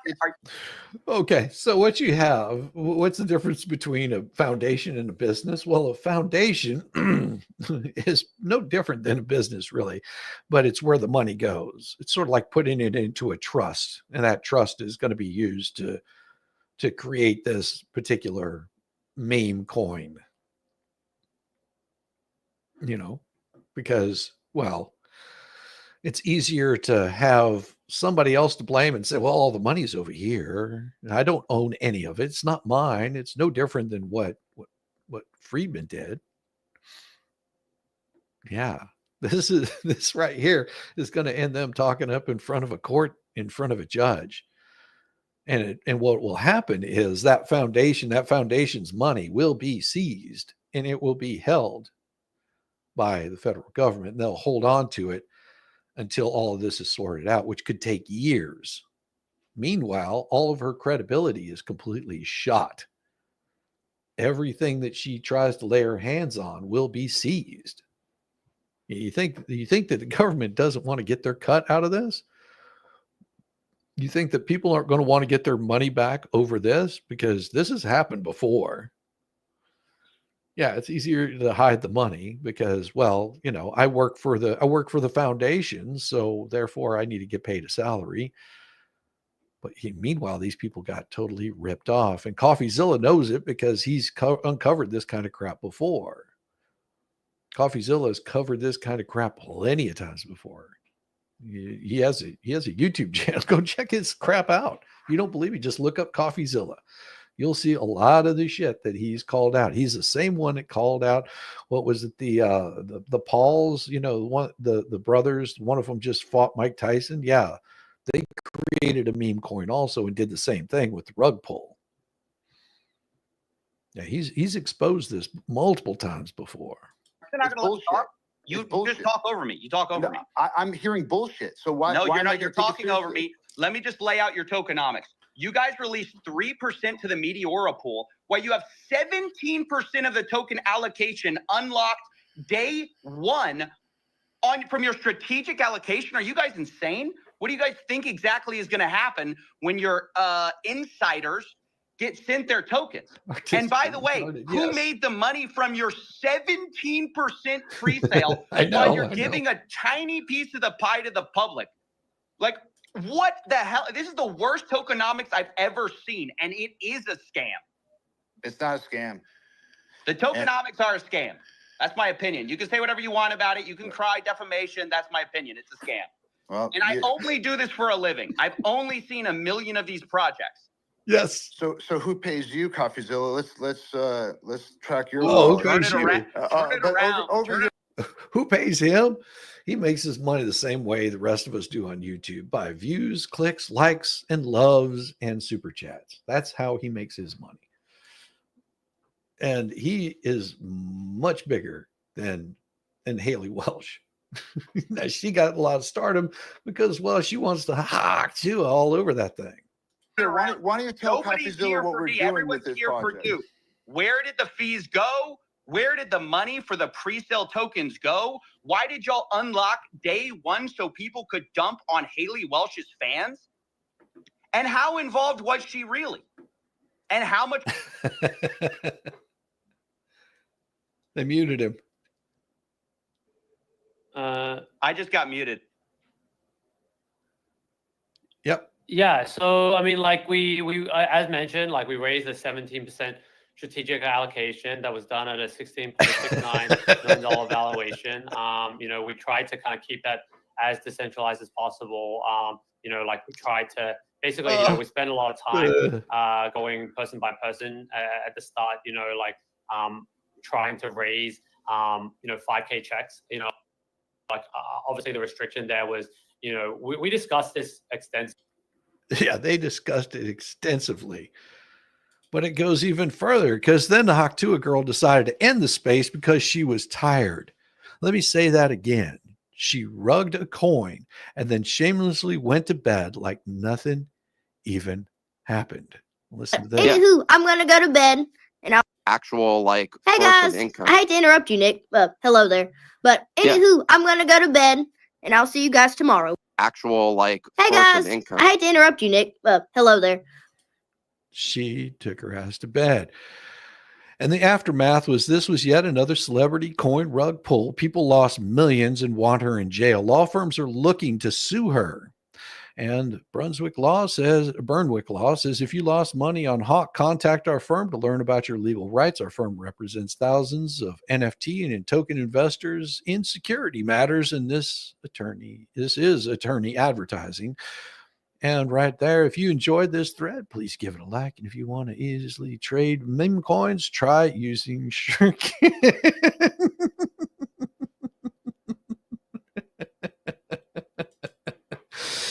Yeah, that right there is going to get her in all kinds of issues.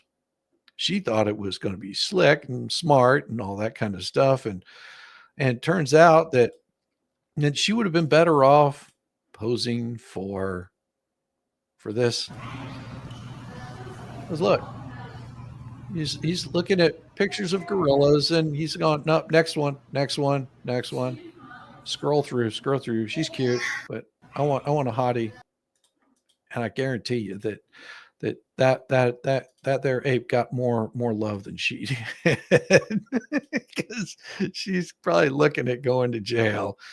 Most likely looking at going to jail. No different than anybody that wants to play these scams. They will get completely destroyed.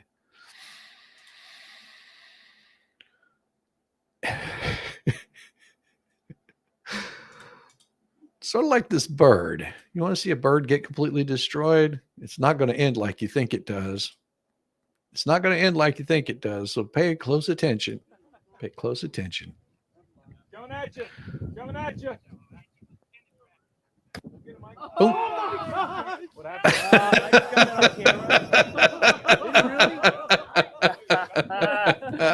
Sweet catch. That was cool.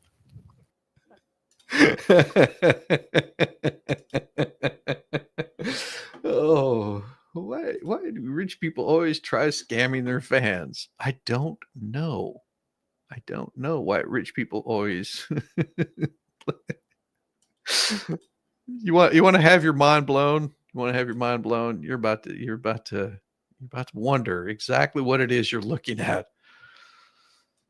But pay close attention, because this is going to mess with your eyes. This is going to mess with your eyes. What in the hell is that? As it comes by, holy crap. It's a giant piece of pipe. Oh my God. I'm sorry. I had to show that one. I had to show that one. It was pretty damn cool. Oh my. Oh my. Oh my. Oh, this one Megan Fox found. You guys see? Oh, thank you, Brandon. Why would she think it's slick? Isn't there any processes to be followed? Is Val here to demonstrate? Oh, there are processes to be followed. There are processes to be followed. Now, she thought she is. I will say that it's going to get worse before it gets better, Brandon. It's going to get worse before it gets better. Oh, Blubber Twins knew how to sell. So Megan Fox showed this, which is pretty interesting. I watched a little bit of this, and I got to make sure there's no music. Let's see. Nope, there's no music. So this is pretty good. This is pretty good. I think we severely underestimated the amount of women around us who will never be able to stop seeking the approval and validation of the white men around them. And y'all really exposed yourself with the results of this election. These white women who voted against our interests, these are the women that we went to high school with, that we were best friends with in college, that we played sports with our whole lives.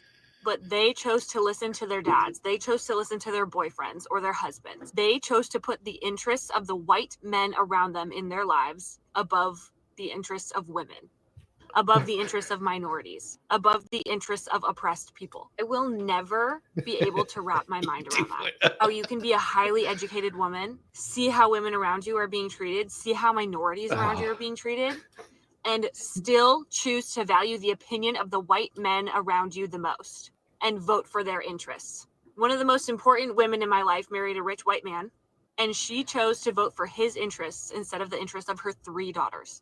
The silence from all of these women right now who could not bring themselves to vote for Harris, to vote for another woman in this election, is shameful, and we will not forget. Yeah. That is insane. That is absolutely insane. But I do have probably the best commercial created. You're going to love this. You're going to love this commercial. I think more commercials should be made like this, and you'll see that life would get much easier. Did she want?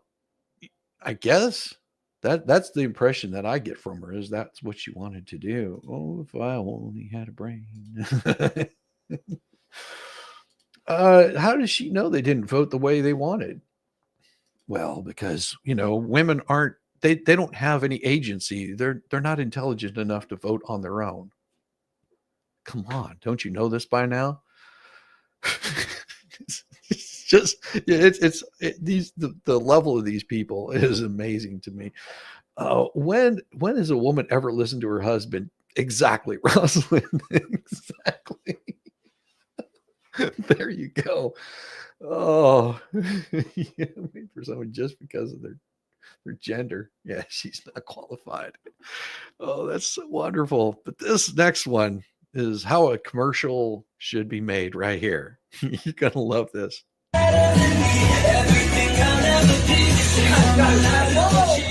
What's up, California? My name is Alex. What's up, Maiden? I'm Oliver. I'm Brian. And I'm Dylan. And together we are gay as fuck. You guys are gay as fuck. Anyways, we've been making signage for more than 14 years. Any size can be customized with 3 years warranty. UONC. Turnover time is 20 days. Click the link in our bio for free quote.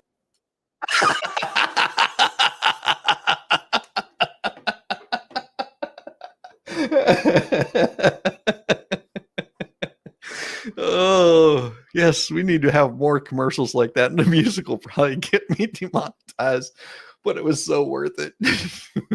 It was so worth it. Oh my God. Now, this is something I wanted to cover the other day because it was brought about by Project Veritas. Pay close attention. Now we're just having to get the money out as fast as possible before they come in and like top it up. It truly feels like we're on the Titanic or throwing like gold bars off the So where are the gold bars going to? Nonprofits, states, tribes? We gave them the money because it was harder. If it wasn't government-run program, they could take the money away if Trump won because it was an insurance policy against Trump winning. Now, this is Brent Efron from EPA, Special Advisor for Implementation. He also continues to say, and the reason I stopped playing the music is because there was music playing in the background. If you vote against the left, you women can't think for yourselves. Exactly. It's amazing. Just like that used car guy. Brilliant. Oh, I'm still reeling from Haley Wells having a Hold My Beer event when someone asked how she was going to make money. Merch, nationwide appearance tour, Hold My Beer. It's until Trump people come in and tell us we can no longer give out money, is what he continues to say. I do environmental climate policy things, Brett E., which shows who he is for the EPA. And really, yeah, it's amazing that stuff is here. And he says, I mean, because I do federal government climate things. Well, I've been doing that, but that all might change. What exactly is it that's going to change? Well, he continues to say, why? Because of Trump. So I work for the EPA. Amazing. So I do you know the Inflation Reduction Act? Yes. Okay. Biden's climate law. Yes. So I do entire implementation. I work with Biden appointees. And he's going to continue on. That money we've given out tens of billions of dollars. The EPA has. Over last year, we've given out $50 billion. 50 million billion with a B. $50 billion. Yes, for climate things. So to go to work for one of these places, I think would be really cool. What are the places that you're giving them to? It's only been given a few weeks, so it's a little early, but green banks. So they're nonprofit institutions that are making it more financially feasible to build renewables, to do climate projects. So I do implementation now. So how do you spend $100 billion? How do you make sure that how do you make sure the proper processes are in place, like prevent fraud and prevent abuse, and ensure that we are funding good paying jobs and that sort of stuff? Well, now it's just how to get the money out as fast as possible before they come in and stop it all. Yeah, you can do that to an extent, just within reason. Yeah. Why? It's not, because if it's not gonna, basically, that's what all it is now. I mean, I truly feels like we're on the Titanic. We're throwing gold bars off the edge. Does it really? Yep. It's got to feel weird, says a journalist. It's weird. It's not good vibes. It's not good. I mean, everyone is very sad. who are the gold bars going to? Nonprofits, states, tribes, cities? Anything in the news that I would know of? Oh, not yet. Any organizations? Well, they're all local. A lot of them are small local nonprofits. This is a big funding. Most of the stuff we funded, but the thing is that we haven't funded yet are these. It's going to be like Kamala Harris administration program. So we're just getting it out as quick as possible. Right, to the tune of 50 billion. No, it's 2 billion at this point, but yeah, we got most of it. 90% is out. Wow, what happens if they try to stop it? They can. When they come in, we haven't gotten it out to the door, then they can't stop it. You have 2 months. Yeah. If they don't get it out by a certain date, what's that date? It's inauguration, the 20th. It's noon on the 20th of January. So you can work right down to the minute. It's probably a little afternoon, but yeah, it's basically noon. Throw a couple of billion here and there until the Trump people come in and tell us we can no longer give out money. Wow. So that's the very earliest, noon on the 20th. It's probably a little bit after, well, because they have to get into the building and tell people what to do. Will they come in and stop? Yeah, I think they will. I think they will come in and they will issue an order that all grants have to stop. So for the next 2 months, EPA, you can't give any money out. We have to reevaluate anything. And then they'll say we're reevaluating. And then Congress will say we're stopping this entirely, of course, because it's illegal. And they'll pass a law that says all the money doesn't exist anymore that you wanted to give out. No, I think we gave them the money because it was hard. It was if the government-run program, they could take the money away if Trump won, because it was an insurance policy against Trump winning. So these are basically nonprofit institutions that will cover the entire country. They could have been a government agency, but because they're safer from Republicans taking the money away, you guys are saving the world, literally. I don't know if we are, but we're throwing gold bars off the Titanic. Yeah. You're doing what? We're throwing gold bars off the Titanic. That's all we can save for today. Imagine that. They're getting the money out. That's it. This day calls for shaved ribeye smothered in sharp provolone. That sounds really tasty. And Ron, by any other name, would not be the same game. I knew I should have started a nonprofit tribe.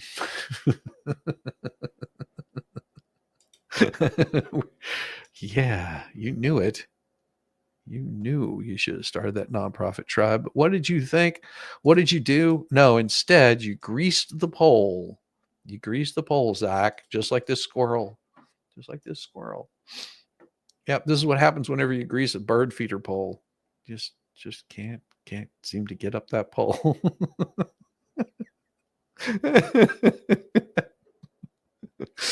Oh, that squirrel is hating life right now. Watch it again. Watch it again. This is hilarious. Squirrel jumps up there. He's going to get to that bird seed.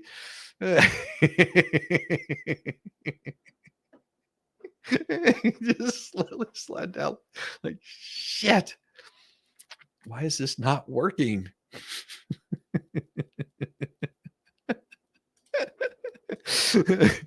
Looks like a certain Cornhusker.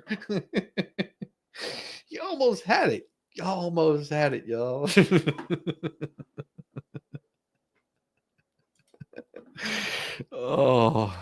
But they did come up with a hack for the emojis on the iPhone. If you haven't seen this one, you're going to get a little bit of a laugh. Just watch. This is going to be good. Oh, pay close attention. Watch this. These emojis are going to make you laugh. If you haven't seen this crap. Oh my gosh. Here we go. Got another emoji. Rolling that one there. And then, of course, another emoji. Roll that one.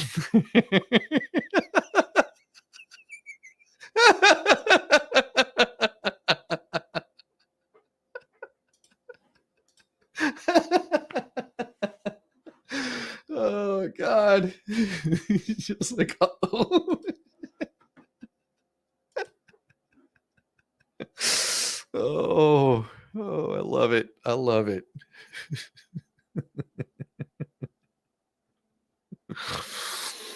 Oh man, I love having days like this. They always put a smile on my face. It is a beautiful, beautiful, beautiful Friday morning. I've got to go take my amp in to go get it repaired, go get it all fixed up. and of course we're going to have I also have to get some tires for my car. And we're going to have a special guest tonight. Nobody that you're going to see, but our neighbors want us to watch their pup for a couple of nights, so that's going to be interesting. And we've got well, we will have, from what I understand, Shara is supposed to be deposed today.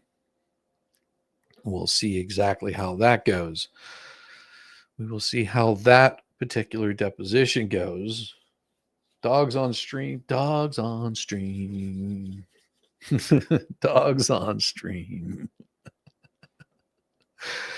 It is going to get a little bit crazy. I don't know what's going to happen tonight. I don't know. I do know that there will be an F&L, but it depends on what kind of stuff comes out tonight. I may do a stream prior to F&L. It all does depend on what information comes rolling out of the court today.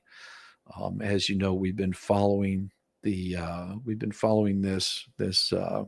what the hell's drama, saga, whatever the hell you want to call it. We've been following it, and with this coming up, F&L tailgate party, exactly.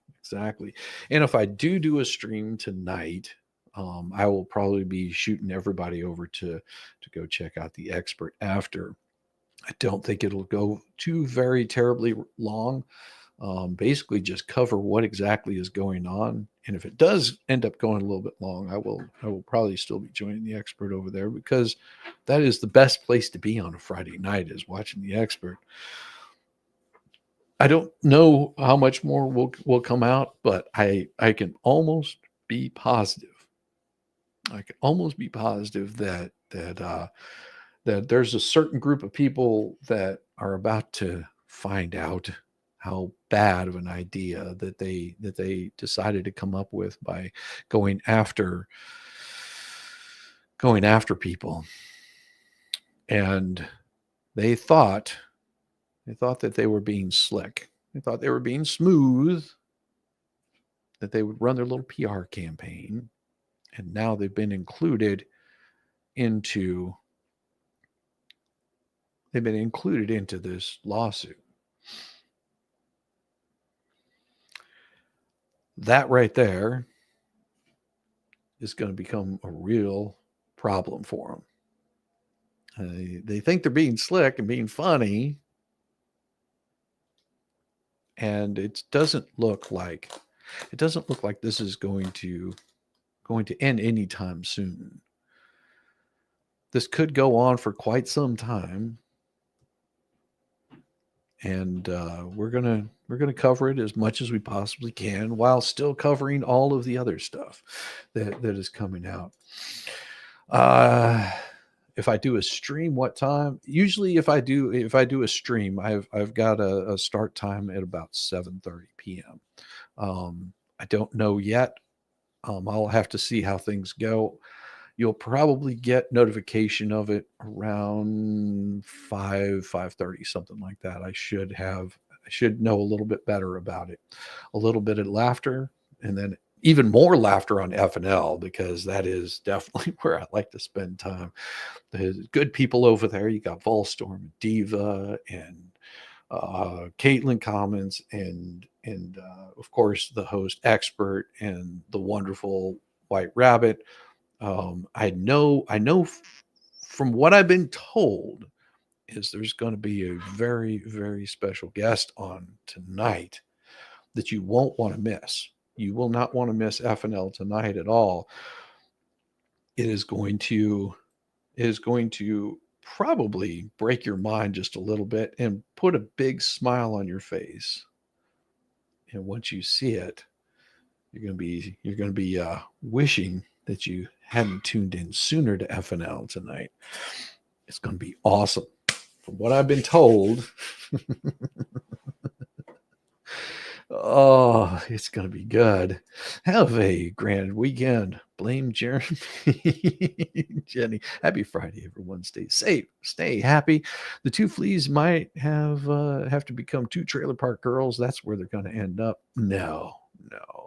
You have to understand that I told you early on whenever I started hearing about these two Cankle twins here. I told you about this early on, that I knew these type of people. I've known these type of people from working in the music business. I've known these types of people that will promise you all of these wonderful things that they're going to do for you, and they're no different than the Hawk Tuah girl. It's all a big rug pull. And when the money, it starts being questioned where all that money went to by the person that they've been promoting, you have to remember they're dealing with someone that's very litigious. And I don't know this for a fact, but I would be certain that a certain clown is about to find out just how litigious she is. And he thought he was doing something brave and noble. And of course, he'll play the victim, and he'll blame all of YouTube for his downfall. He'll blame the Hales for the downfall of his once great and illustrious lawyering career. And of course, he'll want to go on a rampage and try to go after people, and he will be more than likely stopped pretty short in his tracks, because a judge, most likely, once this starts coming out, don't know it for a fact, it may sanction him and stop him from doing anything. And I will say that a call from a judge for a bar complaint will hold a lot more weight than just another attorney, which was what happened to him in the first place. Why he got sanctioned in the first place was an attorney fired him. They put up a bar complaint against him, and he was sanctioned over something that could have been easily avoidable. All he had to do was take a nice little ethics training course, but he decided to air his grievances on the interwebs, as he's known to do.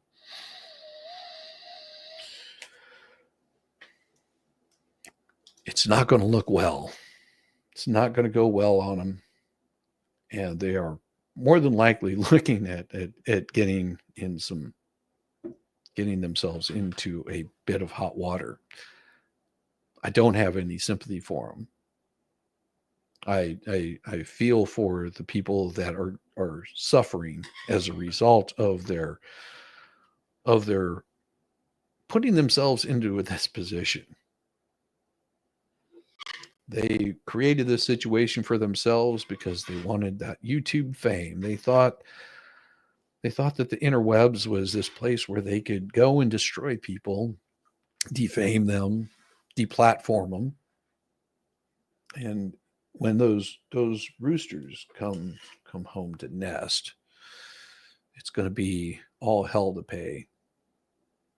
And I feel for the people that they've involved in this, that have been disillusioned, thinking that they were doing some brave and noble cause because they found that they had this vitriol hatred for somebody, and have failed to understand that if you don't like something, all you have to do is just change that goddamn channel.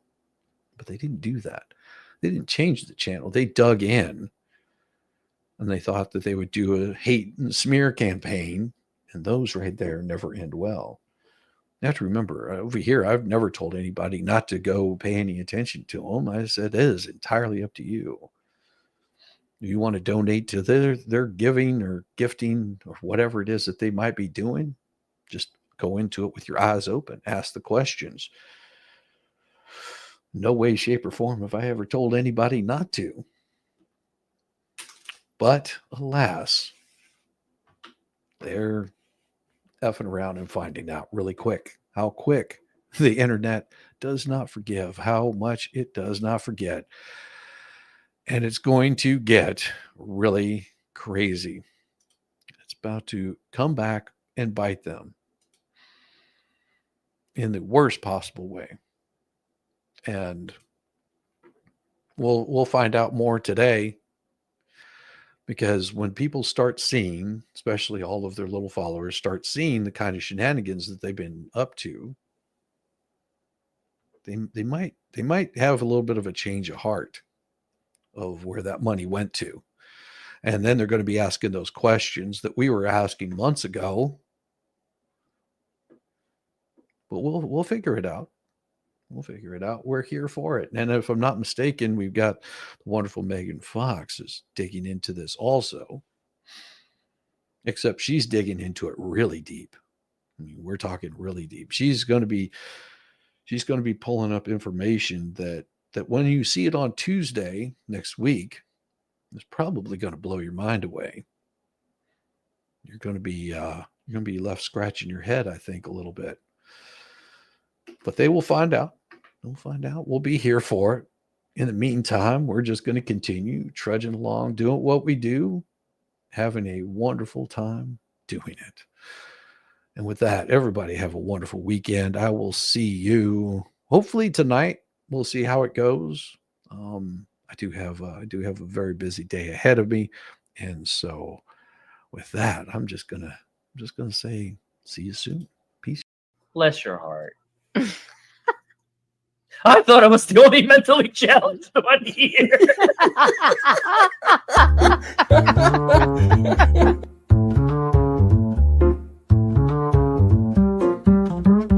Get it, yeah, oh yeah.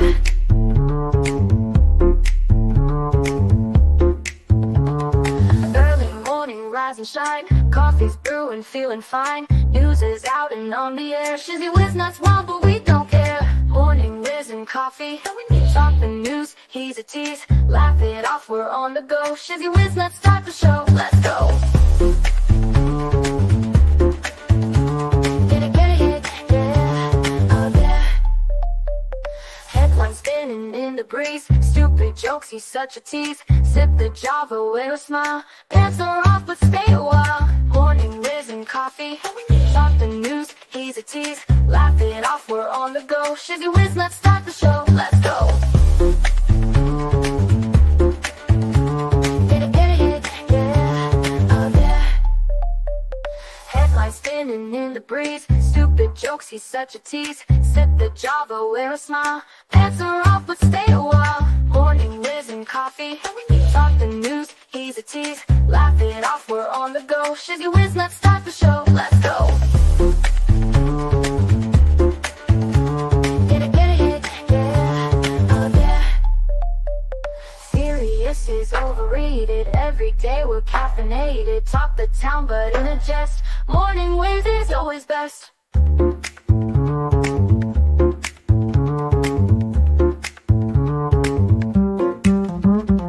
Clock is ticking, time to run. Morning show's a load of fun. Grab your mug, don't spill a drop. Laugh your ass off till you pop.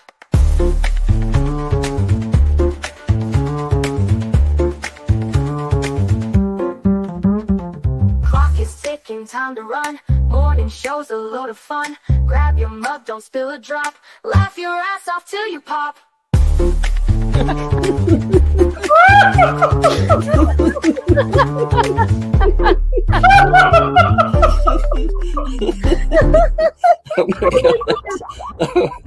Oh my god, Shizzy breaks Larry.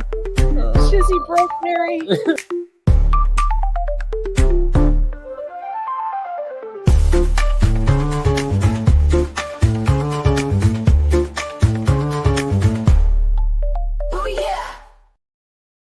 Hey, guys, go